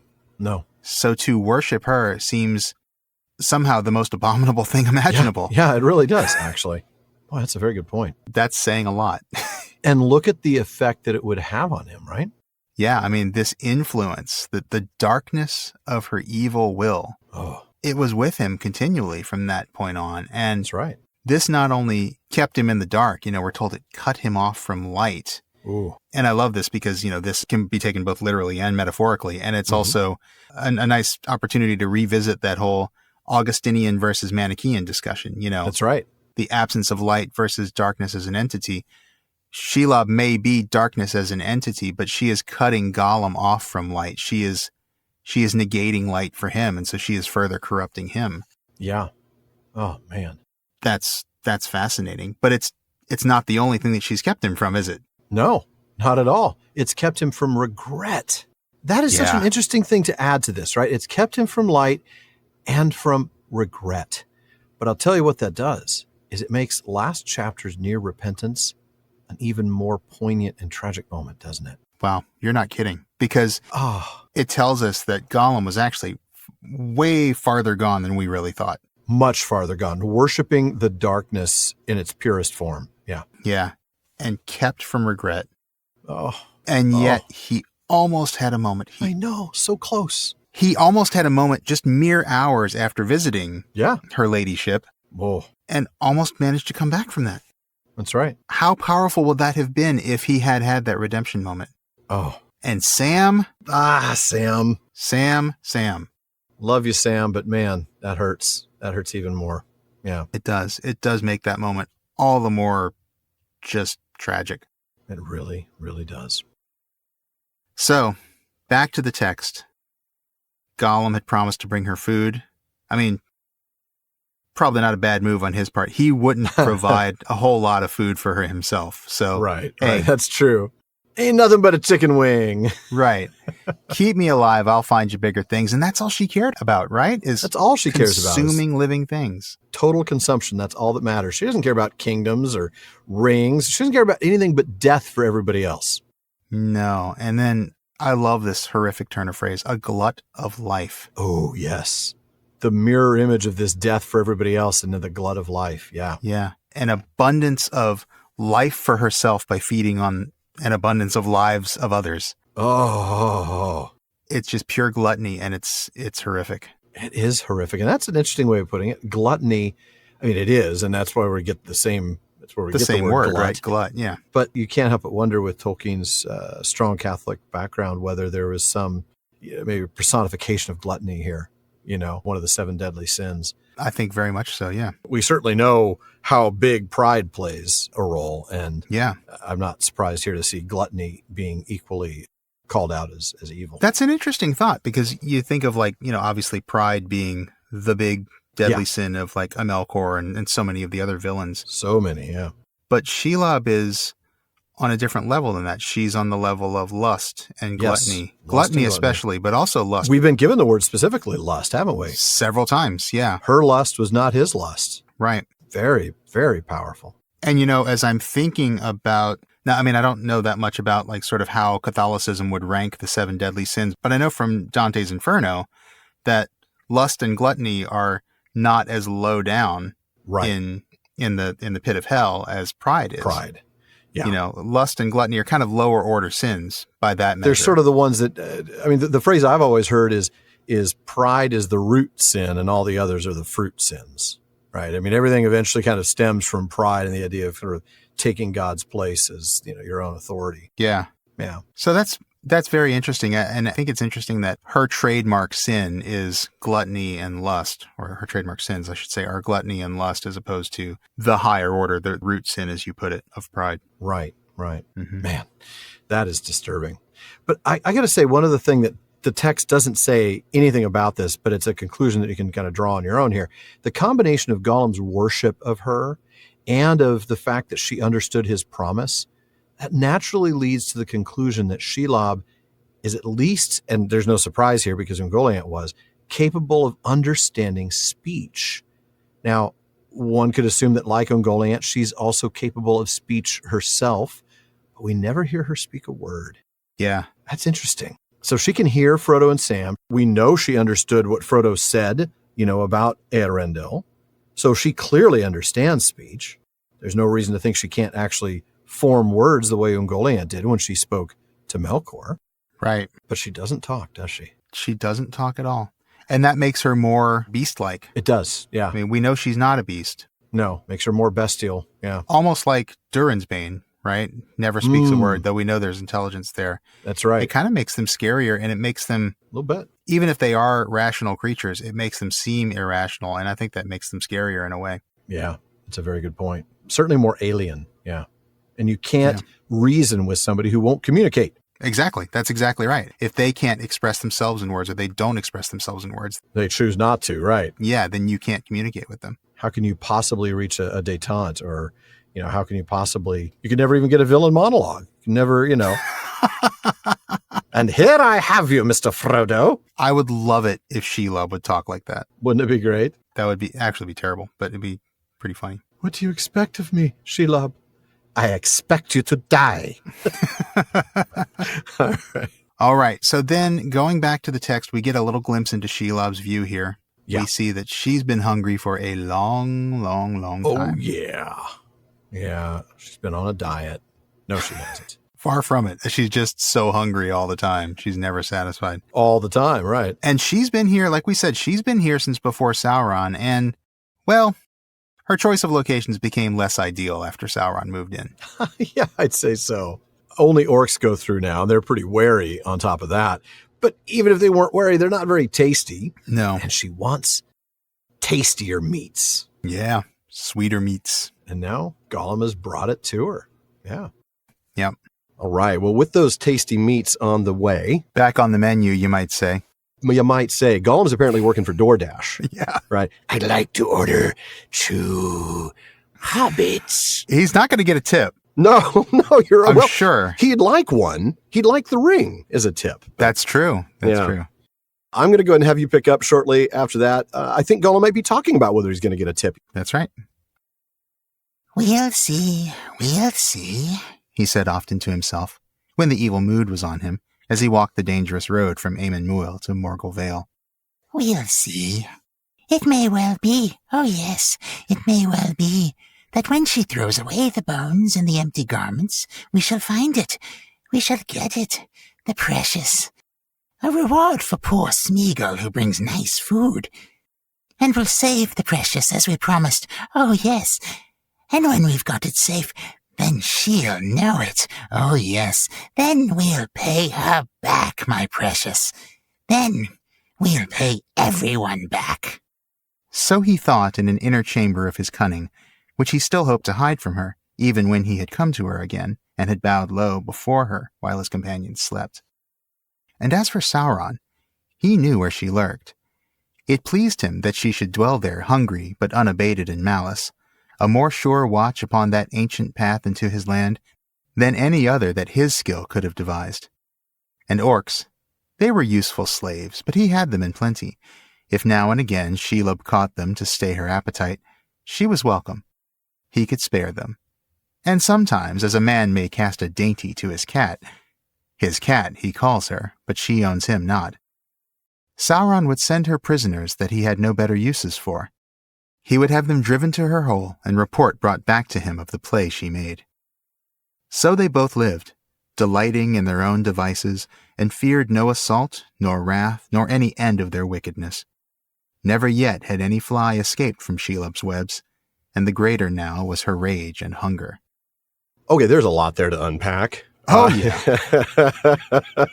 There's Gollum's interaction with her, and then we get Sauron. So we're going to break this into 2 bits. Let's go back to Gollum and his expectations of what's going to happen in bringing this little snack, this little DoorDash to Shelob. I mean, really, I do actually like that analogy. Yeah. He really has thought this out. And you're right. The tip analogy is pretty good, actually. It really does work, doesn't it? You know, it's disturbingly accurate. He's probably a very underpaid DoorDash delivery guy in the first place. So quite, yeah. Especially by this customer. Yeah. The thing is, like you said, he's been thinking this through, and for a very long time. He's been thinking this through all the way back to the Emyn Muil. Now, that's interesting because we don't see Gollum considering this until we encounter that internal debate of his, the one that we did the back and forth on, near the end of the Passage of the Marshes. That's right. That's a good point. So he was already thinking about it before that. That's right. This was a debate that Gollum and Smeagol had probably been having. Mm-hmm. It had probably had a few times before we actually saw it in the text. Yeah, I think once he encountered them, he probably thought, this is my way. Yeah. Yeah. But it's only here that we actually get the details of what he thinks is going to happen when he betrays them. And it shouldn't surprise us, right? He knows that she doesn't care about rings and such. That's not what she's about. Right. So if she's going to eat the bodies, throw away the clothes, throw away the bones, but eat the flesh. Yeah, it's all about the flesh. Yeah. It's all about the Charnel flesh. House, man. But yeah, when she discards the clothes and the bones, somewhere in there is going to be the precious. That's right. Along with a nice little mithril jacket that he can wear, as a stylish piece in winter with an ensemble. Goes with his loincloth quite nicely, yeah. Yeah, it does. Well, he's got some sort of garment, right? More than just a little loincloth. He's got like a dark garment of some kind. So, yeah. But anyway, notice that as he's thinking this, he's already seeing this as a reward for him bringing the object of his worship, right? Some good food. We talked about this. He actually did worship her. And we see another glimpse of that a little bit when he had come and bowed low before her. while his companion slept. That's true. Yeah, that's another genuflection before his mistress there. Exactly. And yet, despite his worship of her, note that he doesn't have good planned for her once he obtains the ring. She'll know it. Oh, yes, then we'll pay her back. This is treachery upon treachery. I mean, This is ninth circle stuff, right? I mean, he worships her, but only until he has leverage over her. Right, until he's Gollum the Great. Once he has the ring, we'll pay her back. We'll pay everyone back. That's so creepy. It really is. I think it's interesting, too, that the text tells us this was an internal discussion that he'd had and that he intended to hide it from her. But there's an implication there, right? He still hoped to hide it from her. There's an implication that maybe, just maybe, she has this ability to sort of kind of read his thoughts or perceive his mind in some way. Not something that I would put past her. Yeah, I mean, maybe. I mean, he's not a very subtle guy. No, he's not. And that's what I was wondering. Is this more like Shelob just sort of reading body language? She knows that he's got some treachery planned. The shifty eyes. Yeah. Yeah, which he's attempting to hide by going to her and doing his bowing and everything, to show that he's still on her side. His obeisance. Yeah. Yeah, that's the word I was looking for. Yeah. Yeah. Yeah, he's doing all those forms, right? Mm-hmm. To show her that he still worships her, still respects her, still reveres her. But and yet he's going to pay her back the minute he gets the ring. Part of him is worried that she might be figuring this out, even if it's not some sort of, some mind reading or something. But no wonder he wants to pay her back, right? I mean, remember what that worship did. All right, yeah, I mean, just a couple paragraphs earlier, we read that the darkness of her evil will walked through all the ways of his weariness beside him, cutting him off from light and from regret. There's got to be a part of him that really resents her for that, I think. Maybe, yeah. Cutting him off from light. And yeah, I think that there could be that. And of course, the fact that she's cut him off from regret. I mean, that just means he's not going to have any inhibitions about doing something like this. Well, right. Exactly. He's a complete sociopath. Yeah, pretty much. Now. Right. Yeah. Yeah, absolutely. So that's very interesting. The fact that she might actually suspect that he's up to no good, but he's going to try and keep this ruse going as long as he can. Oh, of course he will. But then moving on from that, this kind of the second half of this passage is all about her, I was going to say relationship with Sauron, which it is, kind of but a stretch, that's a weird phrase. It is. The way she kind of coexists with Sauron. Yes, that's a good way of putting it. And I have to say, this passage has one of the cleverest phrases in all of Tolkien, which I love. Yeah. Oh, it does. I know which one you're talking about. We'll definitely get there. Yeah. Yeah. But first of all, we see that, Sauron's not stupid. He knows that Shelob is there. He knows where she lives, and he's actually happy about it. He's actually using her. Oh, of course. I mean, it's like having a guard dog that he doesn't have to feed or walk. Mm-hmm. It's not like losing an orc now and then is a problem to him. I mean, granted, the orcs might disagree, They might. I'm not a deity. If it's them. Yeah, exactly. If it's them, they're not going to have a problem with losing their companions. Oh, no. As we'll see, they're completely laughing at the guy who got caught, right? Absolutely, yeah. Well, better him than me, I'm sure, is a phrase that every orc says several times a day. I don't have to be faster than the elves, but I just have to be faster than you. Exactly. Yeah. Yeah, I mean, they are literal cannon fodder / arrow fodder, whatever. Yeah. I mean, they are there to be expendable. He doesn't care about losing them. Oh, no. But then we find out it's not just orcs. He actually sends her prisoners every once in a while just to see what she does with them, just kind of to hear about the reports of her play. She has these sort of sadistic games with her prey. Yeah. Well, we've seen a glimpse of that, right? We've seen the way she sort of taunts and lets them go from that holding spell and then chases. And that's the kind of thing Sauron's going to read that. I don't know. I'm kind of, what's an orc report look like? Gorbag, you didn't fill out the cover sheet. I'm just thinking now there's some lieutenant in Barad-dûr who's like, have you finished the TPS reports? You didn't use the new cover sheet for your TPS report. Man. I'm going to have to reject this. Don't let it happen again. That's crazy. It would be nice to have that sort of job security. Oh, my goodness. An orc report. Well, Sagborg tried running from Shelob, and it was really hilarious. He just rumbled. And, of course, every other word is misspelled. Of course, yeah. There's just like graffiti and just like dirty doodles in the margins. It's probably more like hieroglyphics. There's like little illustrations of some 8-legged beast chasing down this orc with like big eyes. Ah! Yeah. We should draw one. That would be, we could do a report. That would be a lot of fun. An orc report of Shelob's play. Oh, that's funny. I think we're going to do that. I don't know when or how, but that might be something we've got to do. That is pretty amazing. Oh, but then we get that line. Oh, that line. His cat, he calls her, but she owns him not. That is pure brilliance. That is pure brilliance. And you know what? It follows directly on the previous line about this sort of sadistic play she has with her prey, because... Absolutely. I mean, anyone who's ever had a cat knows that they can be pretty sadistic when they play with a bug or a mouse or something. Oh, yeah. And they will kill something and leave it at your doorstep if you let them outside. Well, or they won't kill it. They'll just wound it so badly that it is going to die, but they want to chase it around a little bit more. Well, they do that first, but then once they kill it, they'll usually leave it for you. You know, like, here, look at this thing I horribly mutilated for you. Like, oh, be proud of me, Mom. Mittens, you're so sweet. Thank you.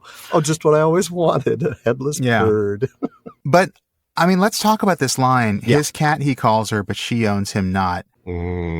This kind of seems to have a double meaning. I don't know whether Tolkien meant this or not.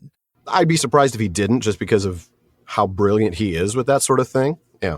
Probably. I mean, first of all, it suggests what every cat owner already knows, which is that, you know, you don't really own a cat. The cat owns you. Yeah, that is absolutely right, which is why I had you read that passage, by the way. Did you? That's I was like, well, you're the cat owner here. We delude ourselves into thinking we own our cats. Like, oh, she's my cat. Like, no. No. Human, bring me food. Yeah, exactly. I think, though, the double meaning, you talked about that, I think that Tolkien was really using own here in the archaic sense, right? The OED says that this meaning is to acknowledge as having supremacy, authority, or power over oneself, to recognize or profess obedience as into a greater power or a superior. Like, you know, I own my king. That doesn't mean I possess my king. It means I acknowledge that my king has authority over me. Yeah. You know? And so to put it in plain language, you know, the line is basically saying his pet he calls her, though she doesn't recognize his authority. Nowhere near as entertaining to read. I know it's not, but I think you're right. I think that's what it means. You know, he may call her that, but he doesn't control her. And frankly, I mean, he doesn't control her any more than a cat owner would control a cat. Right? No, that's absolutely right. She's definitely an outdoor cat. She is. Yeah, for sure. And she takes care of her own litter box, and it's really bad. It's 100 years of filth. It's been 100 years since he's cleaned it out, man. Yeah. No, I think you're absolutely right about that. And I think that's a good catch in regards to the true meaning of own there. Yeah. Yeah. I also just want to point out that the whole idea that Sauron would have a cat is an amazing Tevildo Easter egg. Isn't it? I love that. I don't know if that was intentional, but the idea that Sauron is still associated with a cat in some way, shape, or form, that's amazing. Yeah, it really is brilliant. I love it. I do. It's great stuff. But then, getting back to the text, we do then get this list of similarities between Shelob and Sauron about sort of the way they do all this stuff with impunity, right? Oh, yeah. I mean, first of all, they're taking pleasure in their own ways. They're not expecting any kind of challenge or assault or anything else that might stop them from living these lives of evil that they've been living. I mean, it's like, no, we're just doing our own thing. We're fine. This is going to last forever. Yeah, it may be terribly evil things, but nobody's going to stop us, right? Nobody's going to stop us. Who could possibly stop us? That's right. There's nothing coming for us. And it's interesting knowing what's about to happen. Kind of disgusting, but yeah. It's horrible. It really is. But also interesting foreshadowing to the end of the book. And we get that little bit there about how because nobody had ever escaped, nobody had ever, there'd been no wrath to fear, no assault to fear, no end of their wickedness. Because nobody had ever escaped from her before, she was really, really angry. And I know it says hunger, but I don't think we're talking here about just stomach hunger. No. Like, oh, I'm feeling a little lightheaded because I haven't eaten all day. This is more hunger for the lust kill. Hunger. Like, hunger for the kill. Yeah. This absolutely. Is like addiction to the sadistic act itself, I think is what we're talking about here. 100%. I think it's almost a synonym with rage in this case. It very much amplifies that and is talking about, she's just really driven now. You know how hunger drives you, right? Hunger motivates you. That's, I think, what we're getting at here is a motivation to chase down Frodo. And you also said lust, and I think, I always thought of this as a synonym for desire. It's her desire to keep doing these horrible things and to chase the bigger thrills, right? She's hungry like the wolf spider. It's terrible. But this is classic addict mentality. His name is Frodo, and no, you got to stop. You got to stop. I mean, come on, that's two references right there. What can we get a third one in? It's View to a Kill. Sam's going to get one. Yeah. There's 3 Duran Duran songs right there. That might be a record. Well, and, if we get a picture of this, then Shelob will be Girls on Film. Oh, my goodness. This is really bad. Okay, we do have to stop now. And then she's probably saying to Gollum, please tell me now, is there something I should know? Yeah, that's fair. Wow. Please, we're let's going to stop. keep going, folks. We're just going to... No, we're not. We like you all too much to keep going. Yeah. But isn't this classic addict mentality, right? You're going to chase the bigger thrills. Oh, absolutely. As you get more and more used to what you're doing, you're always going to go bigger and badder. And that's exactly what's happening here. Boy, that's a good point. But let's get back to the text, and I'm going to let you pick up right where I left off. All right. We're going to get here into Sam's dread and Frodo's fey mood. This is an interesting passage. But nothing of this evil which they had stirred up against them did poor Sam know, except that a fear was growing on him, a menace which he could not see, and such a weight did it become that it was a burden to him to run, and his feet seemed leaden. Dread was round him, and enemies before him in the pass, and his master was in a fey mood, running heedlessly to meet them. Turning his eyes away from the shadow behind and the deep gloom beneath the cliff upon his left, he looked ahead, and he saw 2 things that increased his dismay. He saw that the sword which Frodo still held unsheathed was glittering with blue flame. And he saw that though the sky behind was now dark, still the window in the tower was glowing red. "Orcs," he muttered. "We'll never rush it like this. There's orcs about, and worse than orcs." Then returning quickly to his long habit of secrecy, he closed his hand about the precious phial which he still bore. Red with his own living blood, his hand shone for a moment.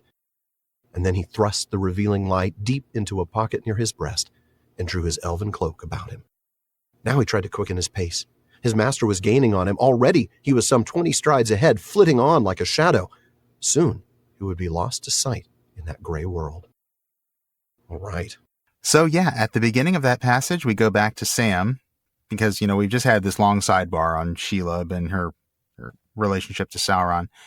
But, we're reminded, we go back to Sam, and of course, Sam knows nothing of the stuff that we've just learned. He doesn't know how long Shelob's been around. He doesn't know that Gollum's been worshiping her. Yeah. Nothing of this evil, nothing of the horror, the danger he's in. All we see is that a fear is growing on him. Yeah. Right? Absolutely.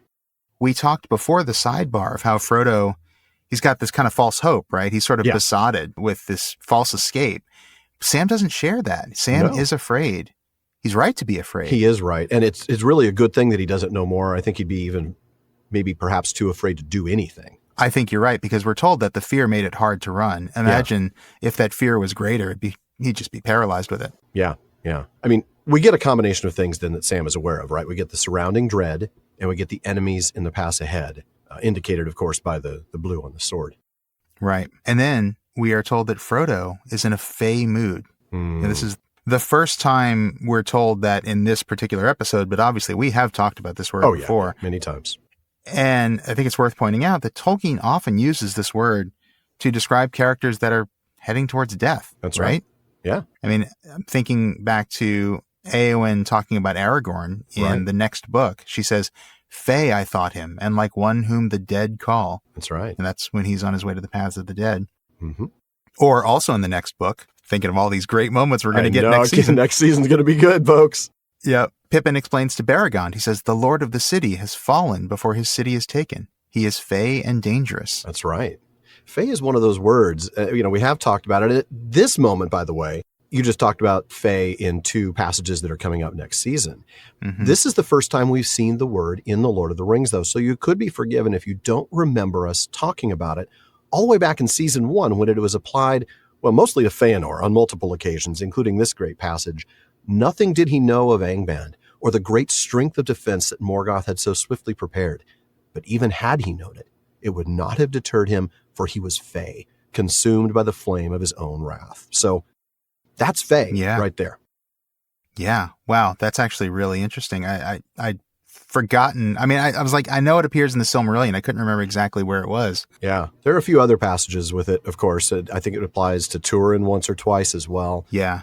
But yeah, it's Feanor. That's a really telling one with regard to Feanor, though, because much like Pippin's description of Denethor in the next book, it talks about him sort of being on a path to self-destruction. Yes.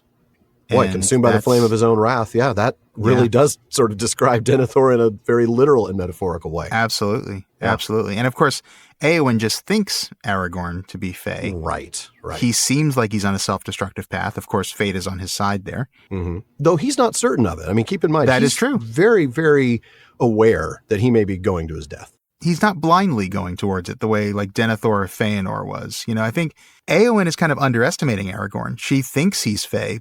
Yeah. He knows the danger, and he's not doing this with reckless abandon. That's right. It's not as though he's going knowing full well he's going to die. He's just doing it knowing there's a risk. There's a possibility that this he isn't might die. I mean, another example of Fey, though I don't think they used the word, was Fingolfin's challenge to Morgoth. He can't possibly have expected himself to survive that encounter.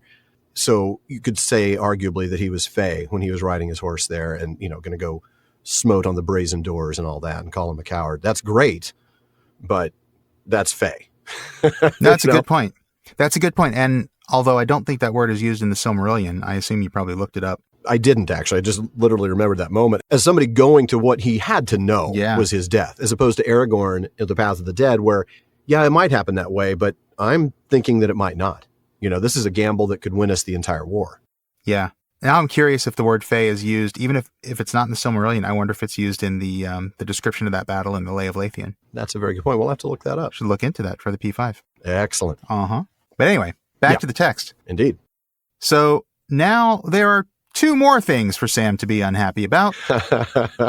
First of all, Sting is glowing blue, which is always bad news. It's always bad news for Gordon Sumner because he's been trying to get rid of that blue glow forever. Yeah, he really has. He really has. It's like the Fade Out the suit from David Lynch's Dune, just like got some blue on him and it's just staying there.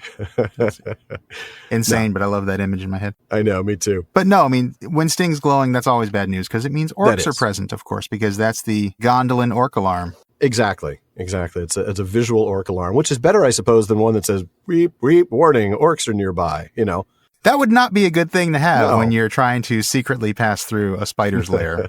That's a very good point. Well, the other thing that's making Sam's day better today is the fact that the window in the tower is glowing red, even though it's dark. And that rules out the whole idea that maybe it's just the glowing sky showing through the window theory that they thought earlier. Right. So we know we're in a little bit of trouble.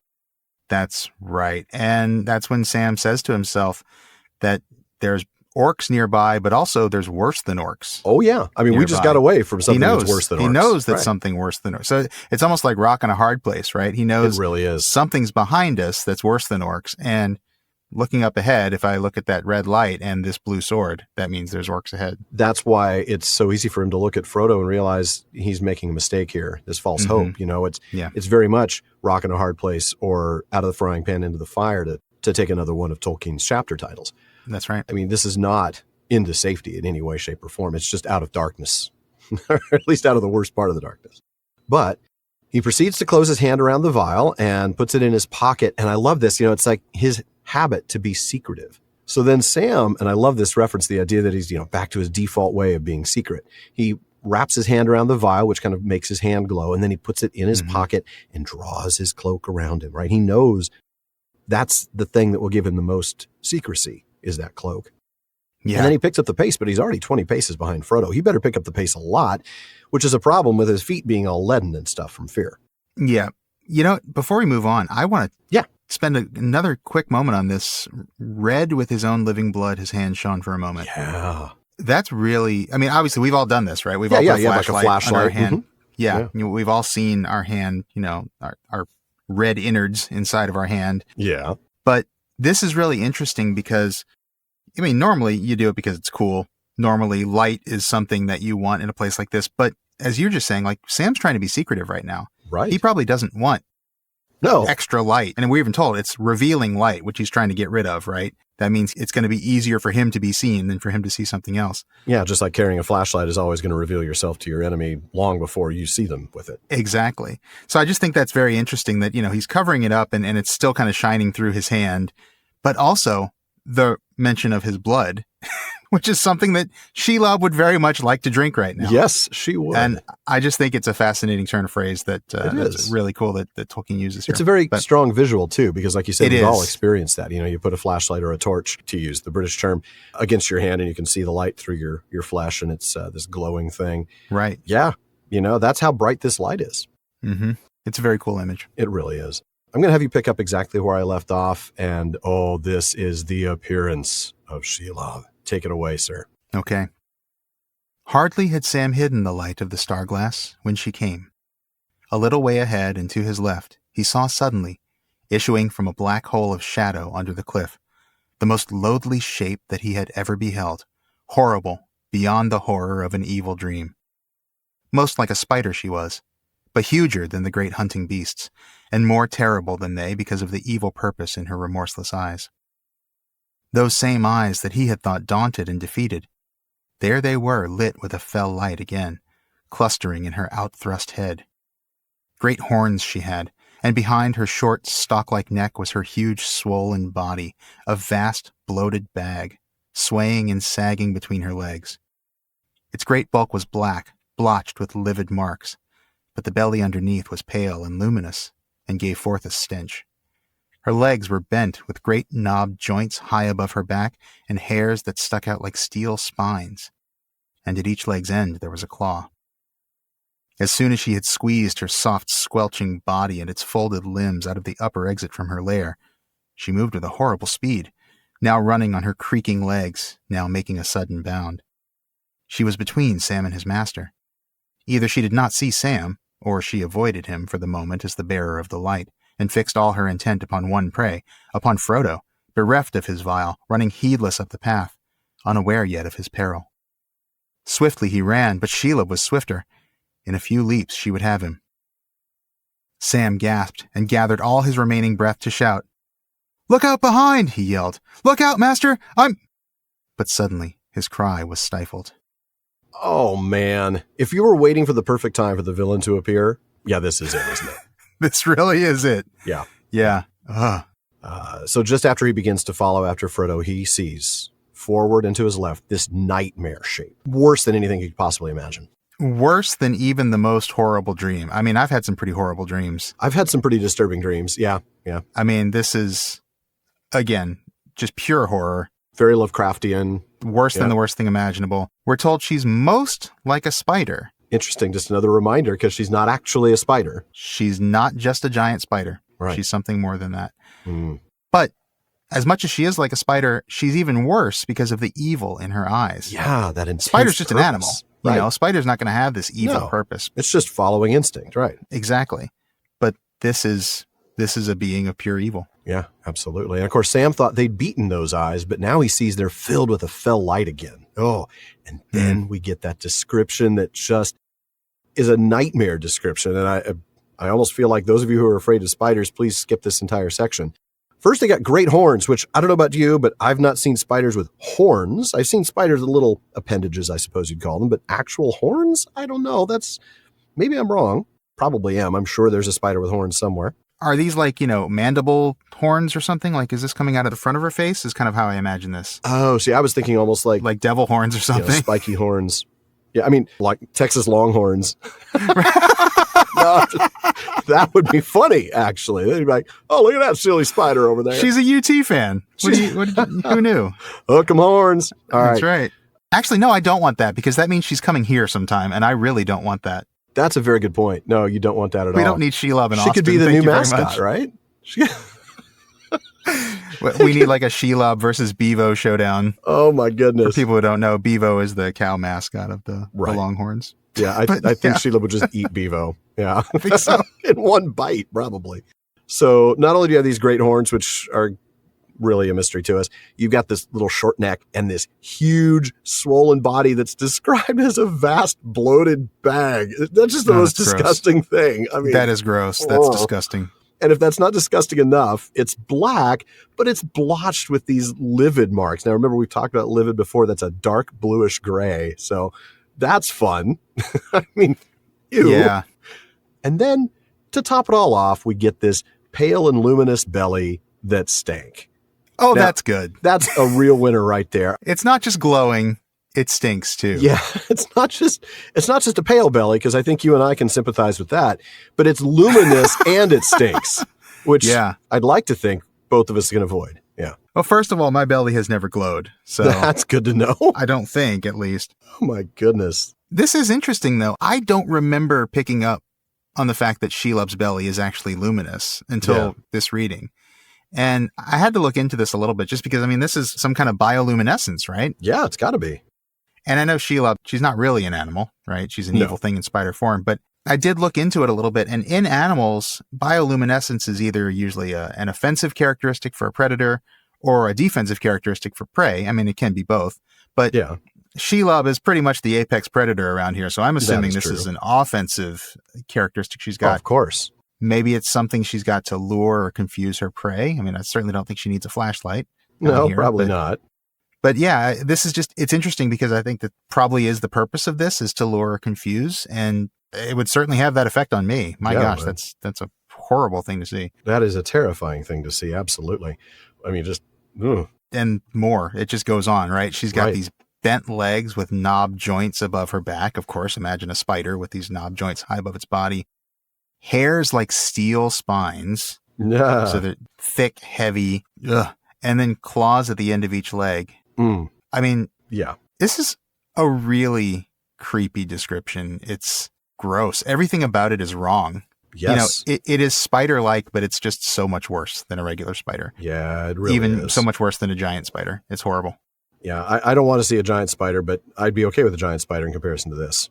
Yeah. Yeah, this is pretty terrifying. This is a monster in spider form. And just another reminder again that Tolkien can write horror. He can write scary, creepy things. Yeah. Yeah. And I got to say, I think Jackson did a pretty good job with the depiction of Shelob. I mean, I think so too. Obviously, what you can imagine is always scarier than what you can see. Yeah. But he did a really good job. I mean, he conveyed that Shelob is not just a giant spider. There were some things about Shelob that were just kind of wrong, that were different than what you would expect from a big spider. Yeah, absolutely. Man. Yeah. Oh, and can we talk about the soft squelching body? That not if I have anything to say about it. No, I don't want to talk about the soft squelching body. I mean, talk about sensory imagery. Just squelching. Just nasty. It is. You know, as we sort of talk about this description of Shelob, this giant, terrifying, spider-like creature, we know that people often talk about Shelob as maybe being inspired by Tolkien's own encounter with a very large spider as a child. Which, of course, we talked about that, I think, probably all the way back in episode 1 when we talked about his biographical, stuff. Yeah. But Tolkien had some words to say about this possibility. In letter number 163 to W.H. Auden, he said that after talking about all the things in the story he didn't know about, I did know more or less all about Gollum and his part, and Sam, and I knew that the way was guarded by a spider. And if that has anything to do with my being stung by a tarantula when a small child, people are welcome to the notion, supposing the improbable that anyone is interested. I can only say that I remember nothing about it, should not know it if I had not been told, and I do not dislike spiders particularly and have no urge to kill them. I usually rescue those whom I find in the bath. Well, that makes him a better man than me, I suppose, at least as far as spiders are concerned. I usually rescue spiders if I find them. Yeah, I don't go out of my way to kill spiders. All right. Again, to each their own. I don't often find them in the bath. No. Well, the ones I find in the bath are daddy long legs. I'll rescue one of those, I guess, but I will try to avoid killing a bug if I can. You are kinder than me. You can't always. But that's really interesting and a good reminder. There is this idea that, Tolkien hated spiders because of this thing that happened when he was a kid. That's why Ungoliant and Shelob are so bad, right? Yeah. Yeah. He refuted the notion himself. Yes, he did. Of course, he also refuted the notion that anyone would be interested in this, which that's crazy because obviously there's lots of people out there who are interested in this now. But very cool stuff. Well, going back to the text again, now we see Shelob moving with horrible speed. Well, yeah. And making a big leap. I mean, spiders are fast, aren't they? They are. I mean, we've all seen how fast a house spider can run with their tiny little legs. Imagine Shelob with these really long, massive legs that are... Well, they're running from you really fast because they know you're going to kill them. Well, that's true. I'm going to kill you. Yeah, it's pretty That's Sisto, he's crazy. No, save me. I don't know why a spider would sound like that, but it does to me. I don't know. But Shelob, man, She's going to be moving quick. It's easy to look at a creature that large and think there's no way she can move very quickly, but I don't see why not. You know? Yeah, I agree. Yeah. She is in spider form with 8 legs, so she's going to move really fast. She's going to move fast. She's got 8 legs to deal with, for sure. Scuttle right across there, yeah. So now she's between Sam and Frodo, and she's either ignoring or unaware of Sam, the text says. And I have to ask, what do you think? I don't think for a second she's unaware of him. I think she's aware of everything that goes through that pass. Yeah, I think she's absolutely ignoring him because he's the bearer of the light, as the text suggests. Yeah. And she's ticked at Frodo. Frodo's the one who backed her down, right? That's true. Yeah. That's true. So yeah, she is focused on Frodo because he doesn't have the vial now. Right. And defenseless. That was his defense. And I'm going after him now. Mm-hmm. And not only that, but he's also completely clueless that she's behind him. Yeah. He's not paying any attention. He's got that false hope, right? Yeah. He's Fey, not thinking clearly. He's just running. And that's when Sam begins to shout to Frodo to look out behind him. I know. But he's interrupted. Yeah. Shout us, interrupt us. We will see. Yeah. Why he's interrupted. We're actually going to have to skip ahead a little bit because we can't read the entire chapter. We are. It's a long fight, and it's a really well-described fight, but it's also a very long passage, and I'm going to skip a few paragraphs. We're going to get to Sam playing his last trick. That's where I'm going to pick up. Let's do it. Then Sam played his last trick. With all his strength, he pulled away and got his feet firmly planted. Then, suddenly, he drove his legs against the ground and with his whole force hurled himself backwards. Not expecting even this simple trick from Sam, Gollum fell over with Sam on top, and he received the weight of the sturdy hobbit in his stomach. A sharp hiss came out of him, and for a second, his hand upon Sam's throat loosened, but his fingers still gripped the sword hand. Sam tore himself forward and away and stood up, and then quickly he wheeled away to his right, pivoted on the wrist held by Gollum. Laying hold of the staff with his left hand, Sam swung it up, and down it came with a whistling crack on Gollum's outstretched arm just below the elbow. With a squeal, Gollum let go. Then Sam waded in. Not waiting to change the staff from left to right, he dealt another savage blow. Quick as a snake, Gollum slithered aside, and the stroke aimed at his head fell across his back. The staff cracked and broke. That was enough for him. Grabbing from behind was an old game of his, and seldom had he failed in it. But this time, misled by spite, he had made the mistake of speaking and gloating before he had both hands on his victim's neck. Everything had gone wrong with his beautiful plan since that horrible light had so unexpectedly appeared in the darkness. And now he was face to face with a furious enemy, little less than his own size. This fight was not for him. Sam swept up his sword from the ground and raised it. Gollum squealed, and springing aside onto all fours, he jumped away in one big bound like a frog. Before Sam could reach him, he was off, running with amazing speed back towards the tunnel. Sword in hand, Sam went after him. For the moment, he had forgotten everything else but the red fury in his brain and the desire to kill Gollum. But before he could overtake him, Gollum was gone.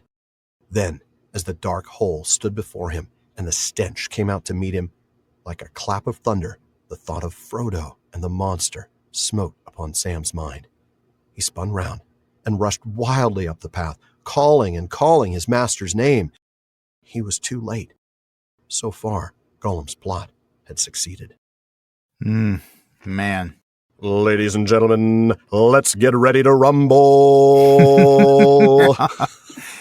Man, you are not kidding. We've been waiting for this fight. This is the fight we have all been waiting for since the beginning of book 4. Mm-hmm. To come as a huge surprise to Sam. Oh, yeah, absolutely. He had no idea Gollum was waiting for him here. I mean, for all they knew, remember, Gollum abandoned them in the tunnel. Yeah, they thought Gollum was ahead or had abandoned them, yeah. I gotta commend Tolkien for, there's just so much action in this chapter, right? And not only do we get this amazing battle here and in the next chapter with Shelob, a villain that we had no idea even existed until a few pages ago. Right. But he's also got a wonderful fight between Sam and Gollum. It's just so satisfying. So much action, and I think just great payoff for the reader. Really, really wonderful stuff. Yeah, it really, really is. Now, we're briefly shown the fight as though we don't know who the attacker is at first, right? All we know is that there's this long, clammy hand. Well, gee, who could that be? Could be an orc. It could be. It could be. But I don't know. This seems very, very Gollumish. Yeah. Here. Yeah. Long, clammy hand comes over Sam's mouth and then another around his neck. That's your clue that it's Gollum, really, is the attempt at strangling you. And that's when the mystery ends, because Gollum hisses in his ear as Sam falls backward. He calls him and this is all in the passage that we didn't read, calls him the nasty hobbit. He tells Sam, Shelob's going to get Frodo. But, I'm going to keep my word and not hurt him. Right. Yep. Not going to hurt my master. I said I wasn't going to hurt him. I won't, but she will. That's right. And I'm not going to hurt Frodo, but you're not master, are you, Sam? That's right. That's absolutely right. No, you are not. You are not. Calls him master. Sneak again, which proves that he hasn't gotten over that yet. That's right. That's absolutely right. And then, this is really nasty. What do you make of this? And then he just spits on Sam's neck. I know. That is just vile. What is that about? Yeah. That is just beyond a fight. That is a absolute revulsion. It's disgust. It's hatred beyond hatred. I mean, yeah, that's it. It's really a sign of just how strongly Gollum feels about Sam. Just pure hate. Yeah, I think you're right. But he has picked the wrong moment and quite possibly the wrong hobbit to contend with here. Yes, he has.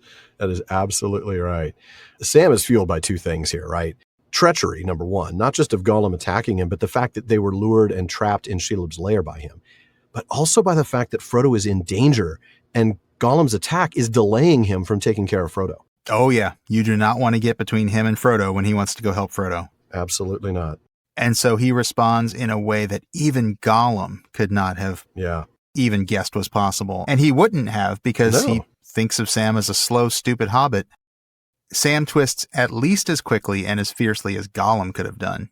Yeah. And then we get him just desperately struggling to break out of Gollum's grip. And then him actually trying to stab at Gollum. Yeah. He's going for blood. Oh, he is. He's absolutely going for blood. And this leads to Gollum disarming Sam by bending his hand back, all while he's beginning to choke him. I mean, this is really, they are grappling, and they both know this is to the death. Yeah. Sam immediately knows he's going to kill me. I think Gollum knows I'm going to kill him, but the minute it becomes a danger to me, I'm out. Right. So Sam goes for this simple trick, but it is one that required strength, right? I mean, this isn't just like this isn't an easy move. He does have to gather his strength to do it. But he pushes himself backwards with all of his force, launching them both, pushing them over. But Sam, of course, now lands on top of Gollum, knocking his breath out. It's an awesome little wrestling move. Isn't it? I know. I love it. And it works. Yeah, it does. It does exactly what it's intended to do. Sam gets away, but he's still held by the wrist. Yeah. And so he kind of turns around, sort of pivoting off of where Gollum's got his wrist, and then uses his staff from Faramir to crack Gollum's arm. Yep. And then that has shifted the balance of the fight here. Now Sam is the aggressor, and he's just trying to just wail on Gollum, basically trying to strike blow after blow until eventually Gollum gives up. Yeah. Yeah, absolutely. Gollum's regretting his choices now. He gloated a little too early. I love this, by the way. He talks about his plan going wrong, and we see that it was the appearance of Galadriel's vial that was the moment things started to go wrong for him and his plan. He didn't know about that. That's right. Yeah. It had never been discussed. Frodo had never pulled it out and used it earlier during their walk through Ithilien or anything. Even in the past, right, he reached into his pocket and touched it for sort of encouragement or inner strength. Yeah. Yeah. Gollum was never aware of its existence. That light unexpectedly appeared. That's when things started to go wrong. That's right. That's right. And now he's just furious. Oh, he is. And Sam is furious. I mean, Sam is fighting back. This is not something Gollum's used to. No. And this is interesting. We're actually told that Sam is little less than Gollum's own size. I thought that was interesting. This is a surprise to me. It is. I never imagined Gollum as being bigger than Sam. So what do you think about this? What do you make? I don't know. I mean, we know that they're both hobbits or hobbit-like, but there are variations in size. Maybe Gollum, he's from Store stock. I don't know. Are the Stores generally bigger than other hobbits? I can't remember. Yeah, not that they're necessarily taller. They were heavier and broader in build, right? That's right. The Falahides were taller. The Falahides were taller and fairer and were the ones that were friends with the elves. Right. Whereas the Harfoots were the smallest ones. But the most predominant. Yeah, and the browner skin. Interesting. But I suppose, the Stores, might be a little bigger than most Harfoots, maybe not as tall as the Falahides. Yeah. And of course, we don't really know what kind of stock is in Sam, but no. I mean, for whatever reason, it seems like Gollum is a bit bigger than Sam. Which is a bit of a surprise, I have to admit. That is a bit of a surprise because we think of Gollum creeping around on all fours and things like that. So he he seems smaller, but he is apparently actually, if you stand him up side by side, he's a little bit bigger, or at least a little broader. Absolutely. And Gollum can't stand a fair fight. I mean, that's really the takeaway from this is like, oh, he's almost as big as I am. I don't want to fight this guy. Oh, why would he? Right. Really interesting. So Gollum runs away back towards the tunnel. That's what he does. Bravely brave Sir Gollum ran away. So Sam chases him, right? He is now consumed with his anger. We talked about Frodo earlier, sort of consumed, maybe the wrong word, but not really, right? He's besotted with this false hope. Here we get an example of a different emotion overpowering one's rational thoughts. And in this case, Sam, who earlier was upset that he was delayed from saving Frodo, abandons Frodo to go chase after Gollum because he's now consumed with anger. He's just reacted. He's forgotten what he was really trying to do. I can't blame him. No, of course not. It's just one of those moments that shows Sam's emotional heart. It shows the sort of the power that emotions have to take us out of rational thought. Yeah, it's really interesting. And it's also, someone's literally just tried to kill him. That's self-preservation. That's going to trump pretty much anything else. Yes, it will. Unless you're a very exceptional kind of person. And even Sam is going to react to that and try and deal with the threat that's right in front of him. Mm-hmm. But then, it's only when he is standing in front of the hole back to Shelob's lair that he remembers, oh, wait, no, Frodo is in danger. Yeah. And that's when he runs back up the path and he's calling for Frodo. But he's too late. Yeah, he is. It looks like Gollum's plan has succeeded. Oh, heartbreaking. Well, do you know who else has been face to face with a furious enemy, a little less than his own size? Do you? I do not. No, who? It was Barnum and Butterbur. Yeah. Of course it was. It was back when Nob asked him for a raise. There you go. Yeah, of course. So what do we have in the mailbag tonight, Sean? All right. Well, first up, we've got a question from Jerry in Cheshire in the UK, who asks, in episode 247, we heard how Gollum was forced to admit that he knew the name of the place to which he was leading Sam and Frodo, Cirith Is that not its name? Said Faramir, turning to him. No, said Gollum, and then he squealed as if something had stabbed him. Yes, we heard the name once. Jerry says, I was wondering what your thoughts are on the squeal Gollum emitted. He's clearly in distress or pain due to his lie. Mm-hmm. Is this his promise to serve the Master of the Precious, or perhaps the doom of Faramir affecting him? No. Interesting. Interesting question. It is. I think this comes back to the inherent power that Faramir has to kind of pierce lies and perceive the truth. Gollum knew he was lying and didn't want to be caught in. If you recall earlier in the chapter we read when Faramir asks Gollum if he's ever been to the Forbidden Pool before, we read this. Slowly Gollum raised his eyes and looked unwillingly into Faramir's. All light went out of them, and they stared bleak and pale for a moment into the clear, unwavering eyes of the man of Gondor. There was a still silence. Then Gollum dropped his head and shrank down until he was squatting on the floor, shivering. We doesn't know, and we doesn't want to know, he whimpered. Never came here, never come again. There are locked doors and closed windows in your mind, and dark rooms behind them, said Faramir. But in this I judge that you speak the truth. Simply put, it's the knowledge that he'd be caught out in a lie, combined with the realization that would put him in a bad position with both Faramir and Frodo. I think that's right. Yeah, I think this is just a vocal response to being caught in this lie. Yeah. It's a lie of omission, but it is a lie, and Gollum thought it was a pretty good one. Yeah, absolutely he did. Let's face it, Gollum has been lying for 500 years, and I suspect he's gotten pretty good at it in that time. As we've seen in tonight's discussion, he really has gotten pretty good at lying.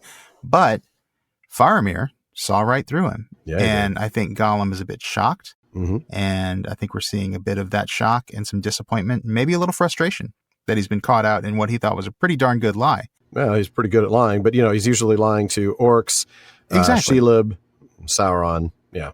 Not to wizards' pupils of Gondor. No, exactly. That's a good point. Whereas you or I would sigh or groan if we were caught in a lie, if we ever lied, which we never do. That's right. But Gollum squeals, and I think that's just because it just sounds like a Gollum-y sound to make. That's just the kind of noise that he would make. I'm only speculating, of course, but I guess I just don't read a whole lot more than that into it. I think he's just like, exasperation, so he squeals. Yeah, that's fair. Now, I suppose it is possible that maybe something else is going on here. Maybe this is the two personalities, Smeagol and Gollum, at work again.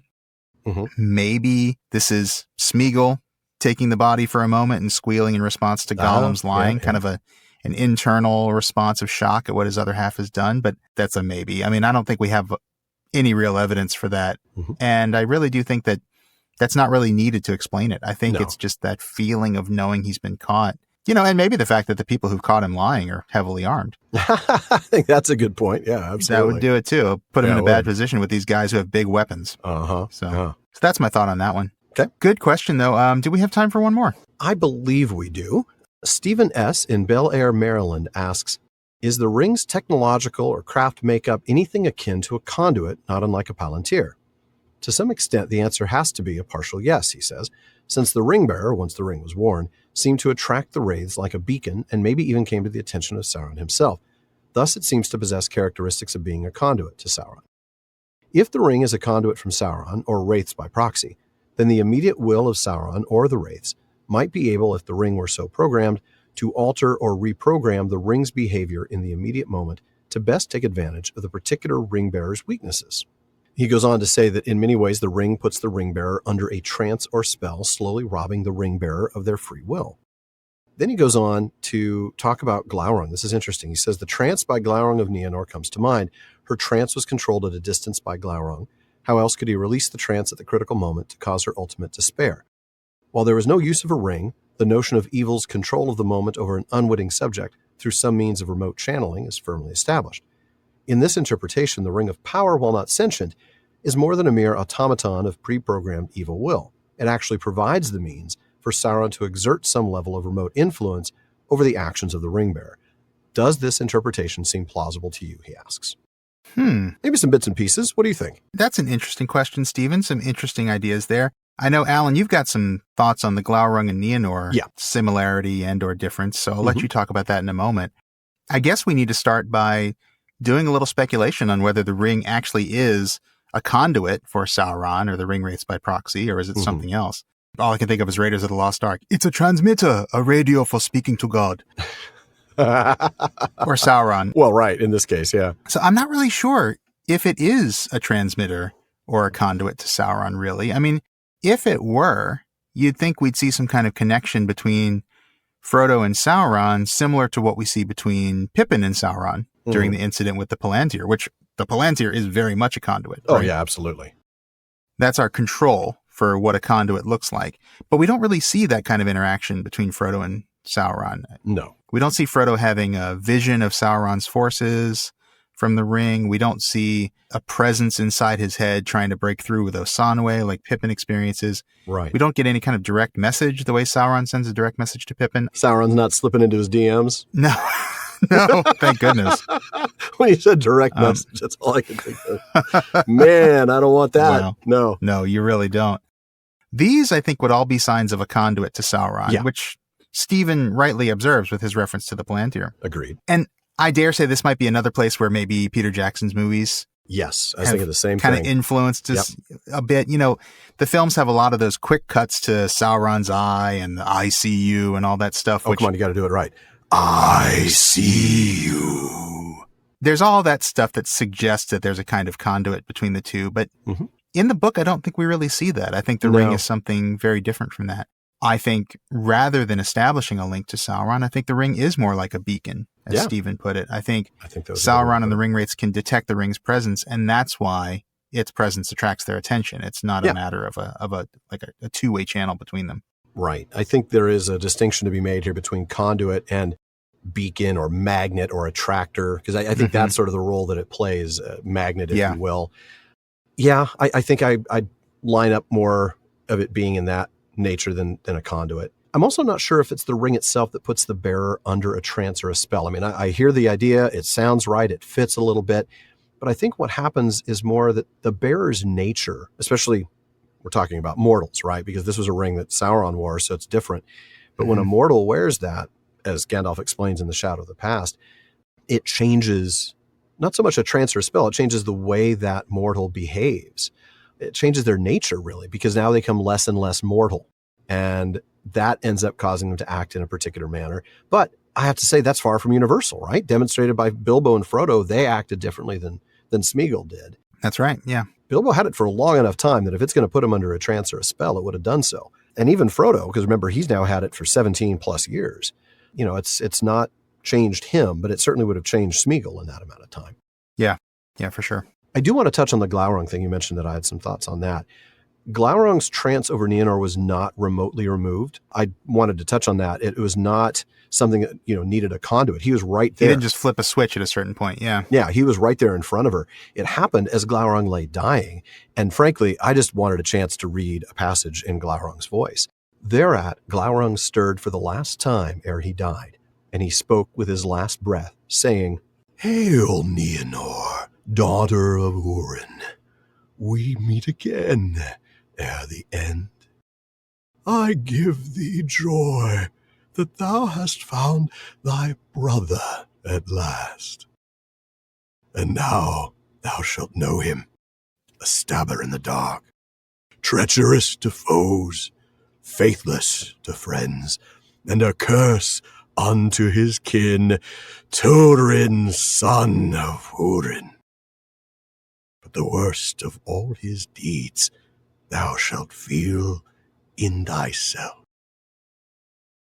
Then Glaurung died, and the veil of his malice was taken from her, and she remembered all the days of her life. So, not only could you argue that it was done directly, not remotely, but the fact is it doesn't appear to have happened until after he died. Yeah, it doesn't appear to be something that he didn't willingly trigger its release. Yeah, his he death just died, and the spell was broken. And boom, now the spell is broken, and now she remembers everything, which I don't want to be in her shoes at that point. No, not at all. And by the way, man, your Glaurung voice is just as creepy and loathsome it's such as ever. A fun voice to do. He's got the best dialogue. I mean, I love doing villains, right? It's just so much fun. But when they have really good dialogue, it makes it even better. Yeah. Mm-hmm. Yeah. Oh, the worst of all his deeds thou shalt feel in thyself. Ooh. That breaks my heart every time I read it. Just a gut punch every time. Oh, we did 3 episodes on Turin? I wonder, it's going to be like 12 when we redo the Silmarillion, isn't it? Yeah. I think so. That's going to be a great one. Yeah. But yeah, my point is I just don't think it's a comparison that works with the ring versus the trance and the spell. It's a very different mechanism. Exactly. Yeah. Absolutely. It's a very different effect and a very different way that it's broken. Yeah. It was a switch that he turned on. And then when he died, obviously the power to the circuit broke and she's able to remember things. So it's very different. Mm-hmm. Yeah. No, and I think your point about the bearer's nature actually changing over time rather than being in a trance, I think that's a good distinction too. Yeah. It's well documented that the ring corrupts its bearer. Right. And you're right. Some are able to resist that corruption more than others. Frodo and Bilbo, for example. Mm-hmm. But it is an effect on the bearer themselves rather than a trance or a spell they're under. Right. So, I mean, yes, to a certain degree, destroying the ring does remove its hold on the bearer to a certain degree, but not entirely. And I think even that is not like Glaurung dying, breaking the spell. It's more like the ring's destroyed and the weight of that corruption has been sort of lifted from the soul rather than like an enchantment or a trance being removed. So I agree. Yeah, I think they are different, but it's a really fascinating question and some really cool ideas there, Stephen. Absolutely. So very worth speculating on, and thank you for that. Absolutely. Well, folks, that does wrap it up for another episode of the Prancing Pony Podcast, but be sure to join us again next week when we meet something more terrifying than Shelob, our listeners with unscripted questions. That's right. It is time for another quarterly Questions After Nightfall episode. That's right. You are not going to want to miss it. But we want to take a moment while we're here to thank the team that helps make this show better. That's our research assistants, along with our barlowman, Becca Davis, producer Jordan Rennells, social media manager Casey Hilsey, event and Patreon community coordinator Katie McKenna, and website guru Phil Dean. And speaking of the website, please be sure to give us a visit there at theprancingponypodcast.com. We've got show notes, hilarious outtakes, including probably 1 or 2 from this episode eventually, Prancing Pony Ponderings, and our online storefront where you can get all sorts of PPP merch. And you'll definitely want to check out our library page. Yes. You know we love the books here at the Prancing Pony Podcast, and we have provided links for you to get nearly every book we mention on the show. Now, we do get a few pennies from the purchases you make there, so we thank you for that. And now we want to thank some more really important people, our patrons at the Kierdance contribution tier. I'm going to start with Demay in Alaska, James in Virginia, Tamsin in Minnesota, Chad in Texas, Lance in New Jersey, Paul in Colorado, Jerry in Texas, Bruce in California, Mario in Utah, Seth in Texas, B in California, Joseph in Texas, Kathy from North Carolina, Lori from Washington, Carlos in California, and Brian in the UK. And there's also Ned from Connecticut, Jerry from Washington, Joe in Washington, Erwin from the Netherlands, Dylan in Australia, Ben in Minnesota, Anthony in Texas, Dorwin in Michigan, Karen in the UK, Zaksu in Illinois, Jim in Maryland, Brian in Texas, Sarah in New Jersey, and June in Ireland. That's right. Thank you all so very much for your support. Thank you. And folks, please be sure you don't miss any episodes of the Prancing Pony Podcast. Subscribe to the show through Apple Podcasts, Spotify, or your favorite podcast app. And one last thing as always, don't forget to send your thoughts, comments, and, well, most of all, your WWF names for Gollum and Sam. I can't wait to see those.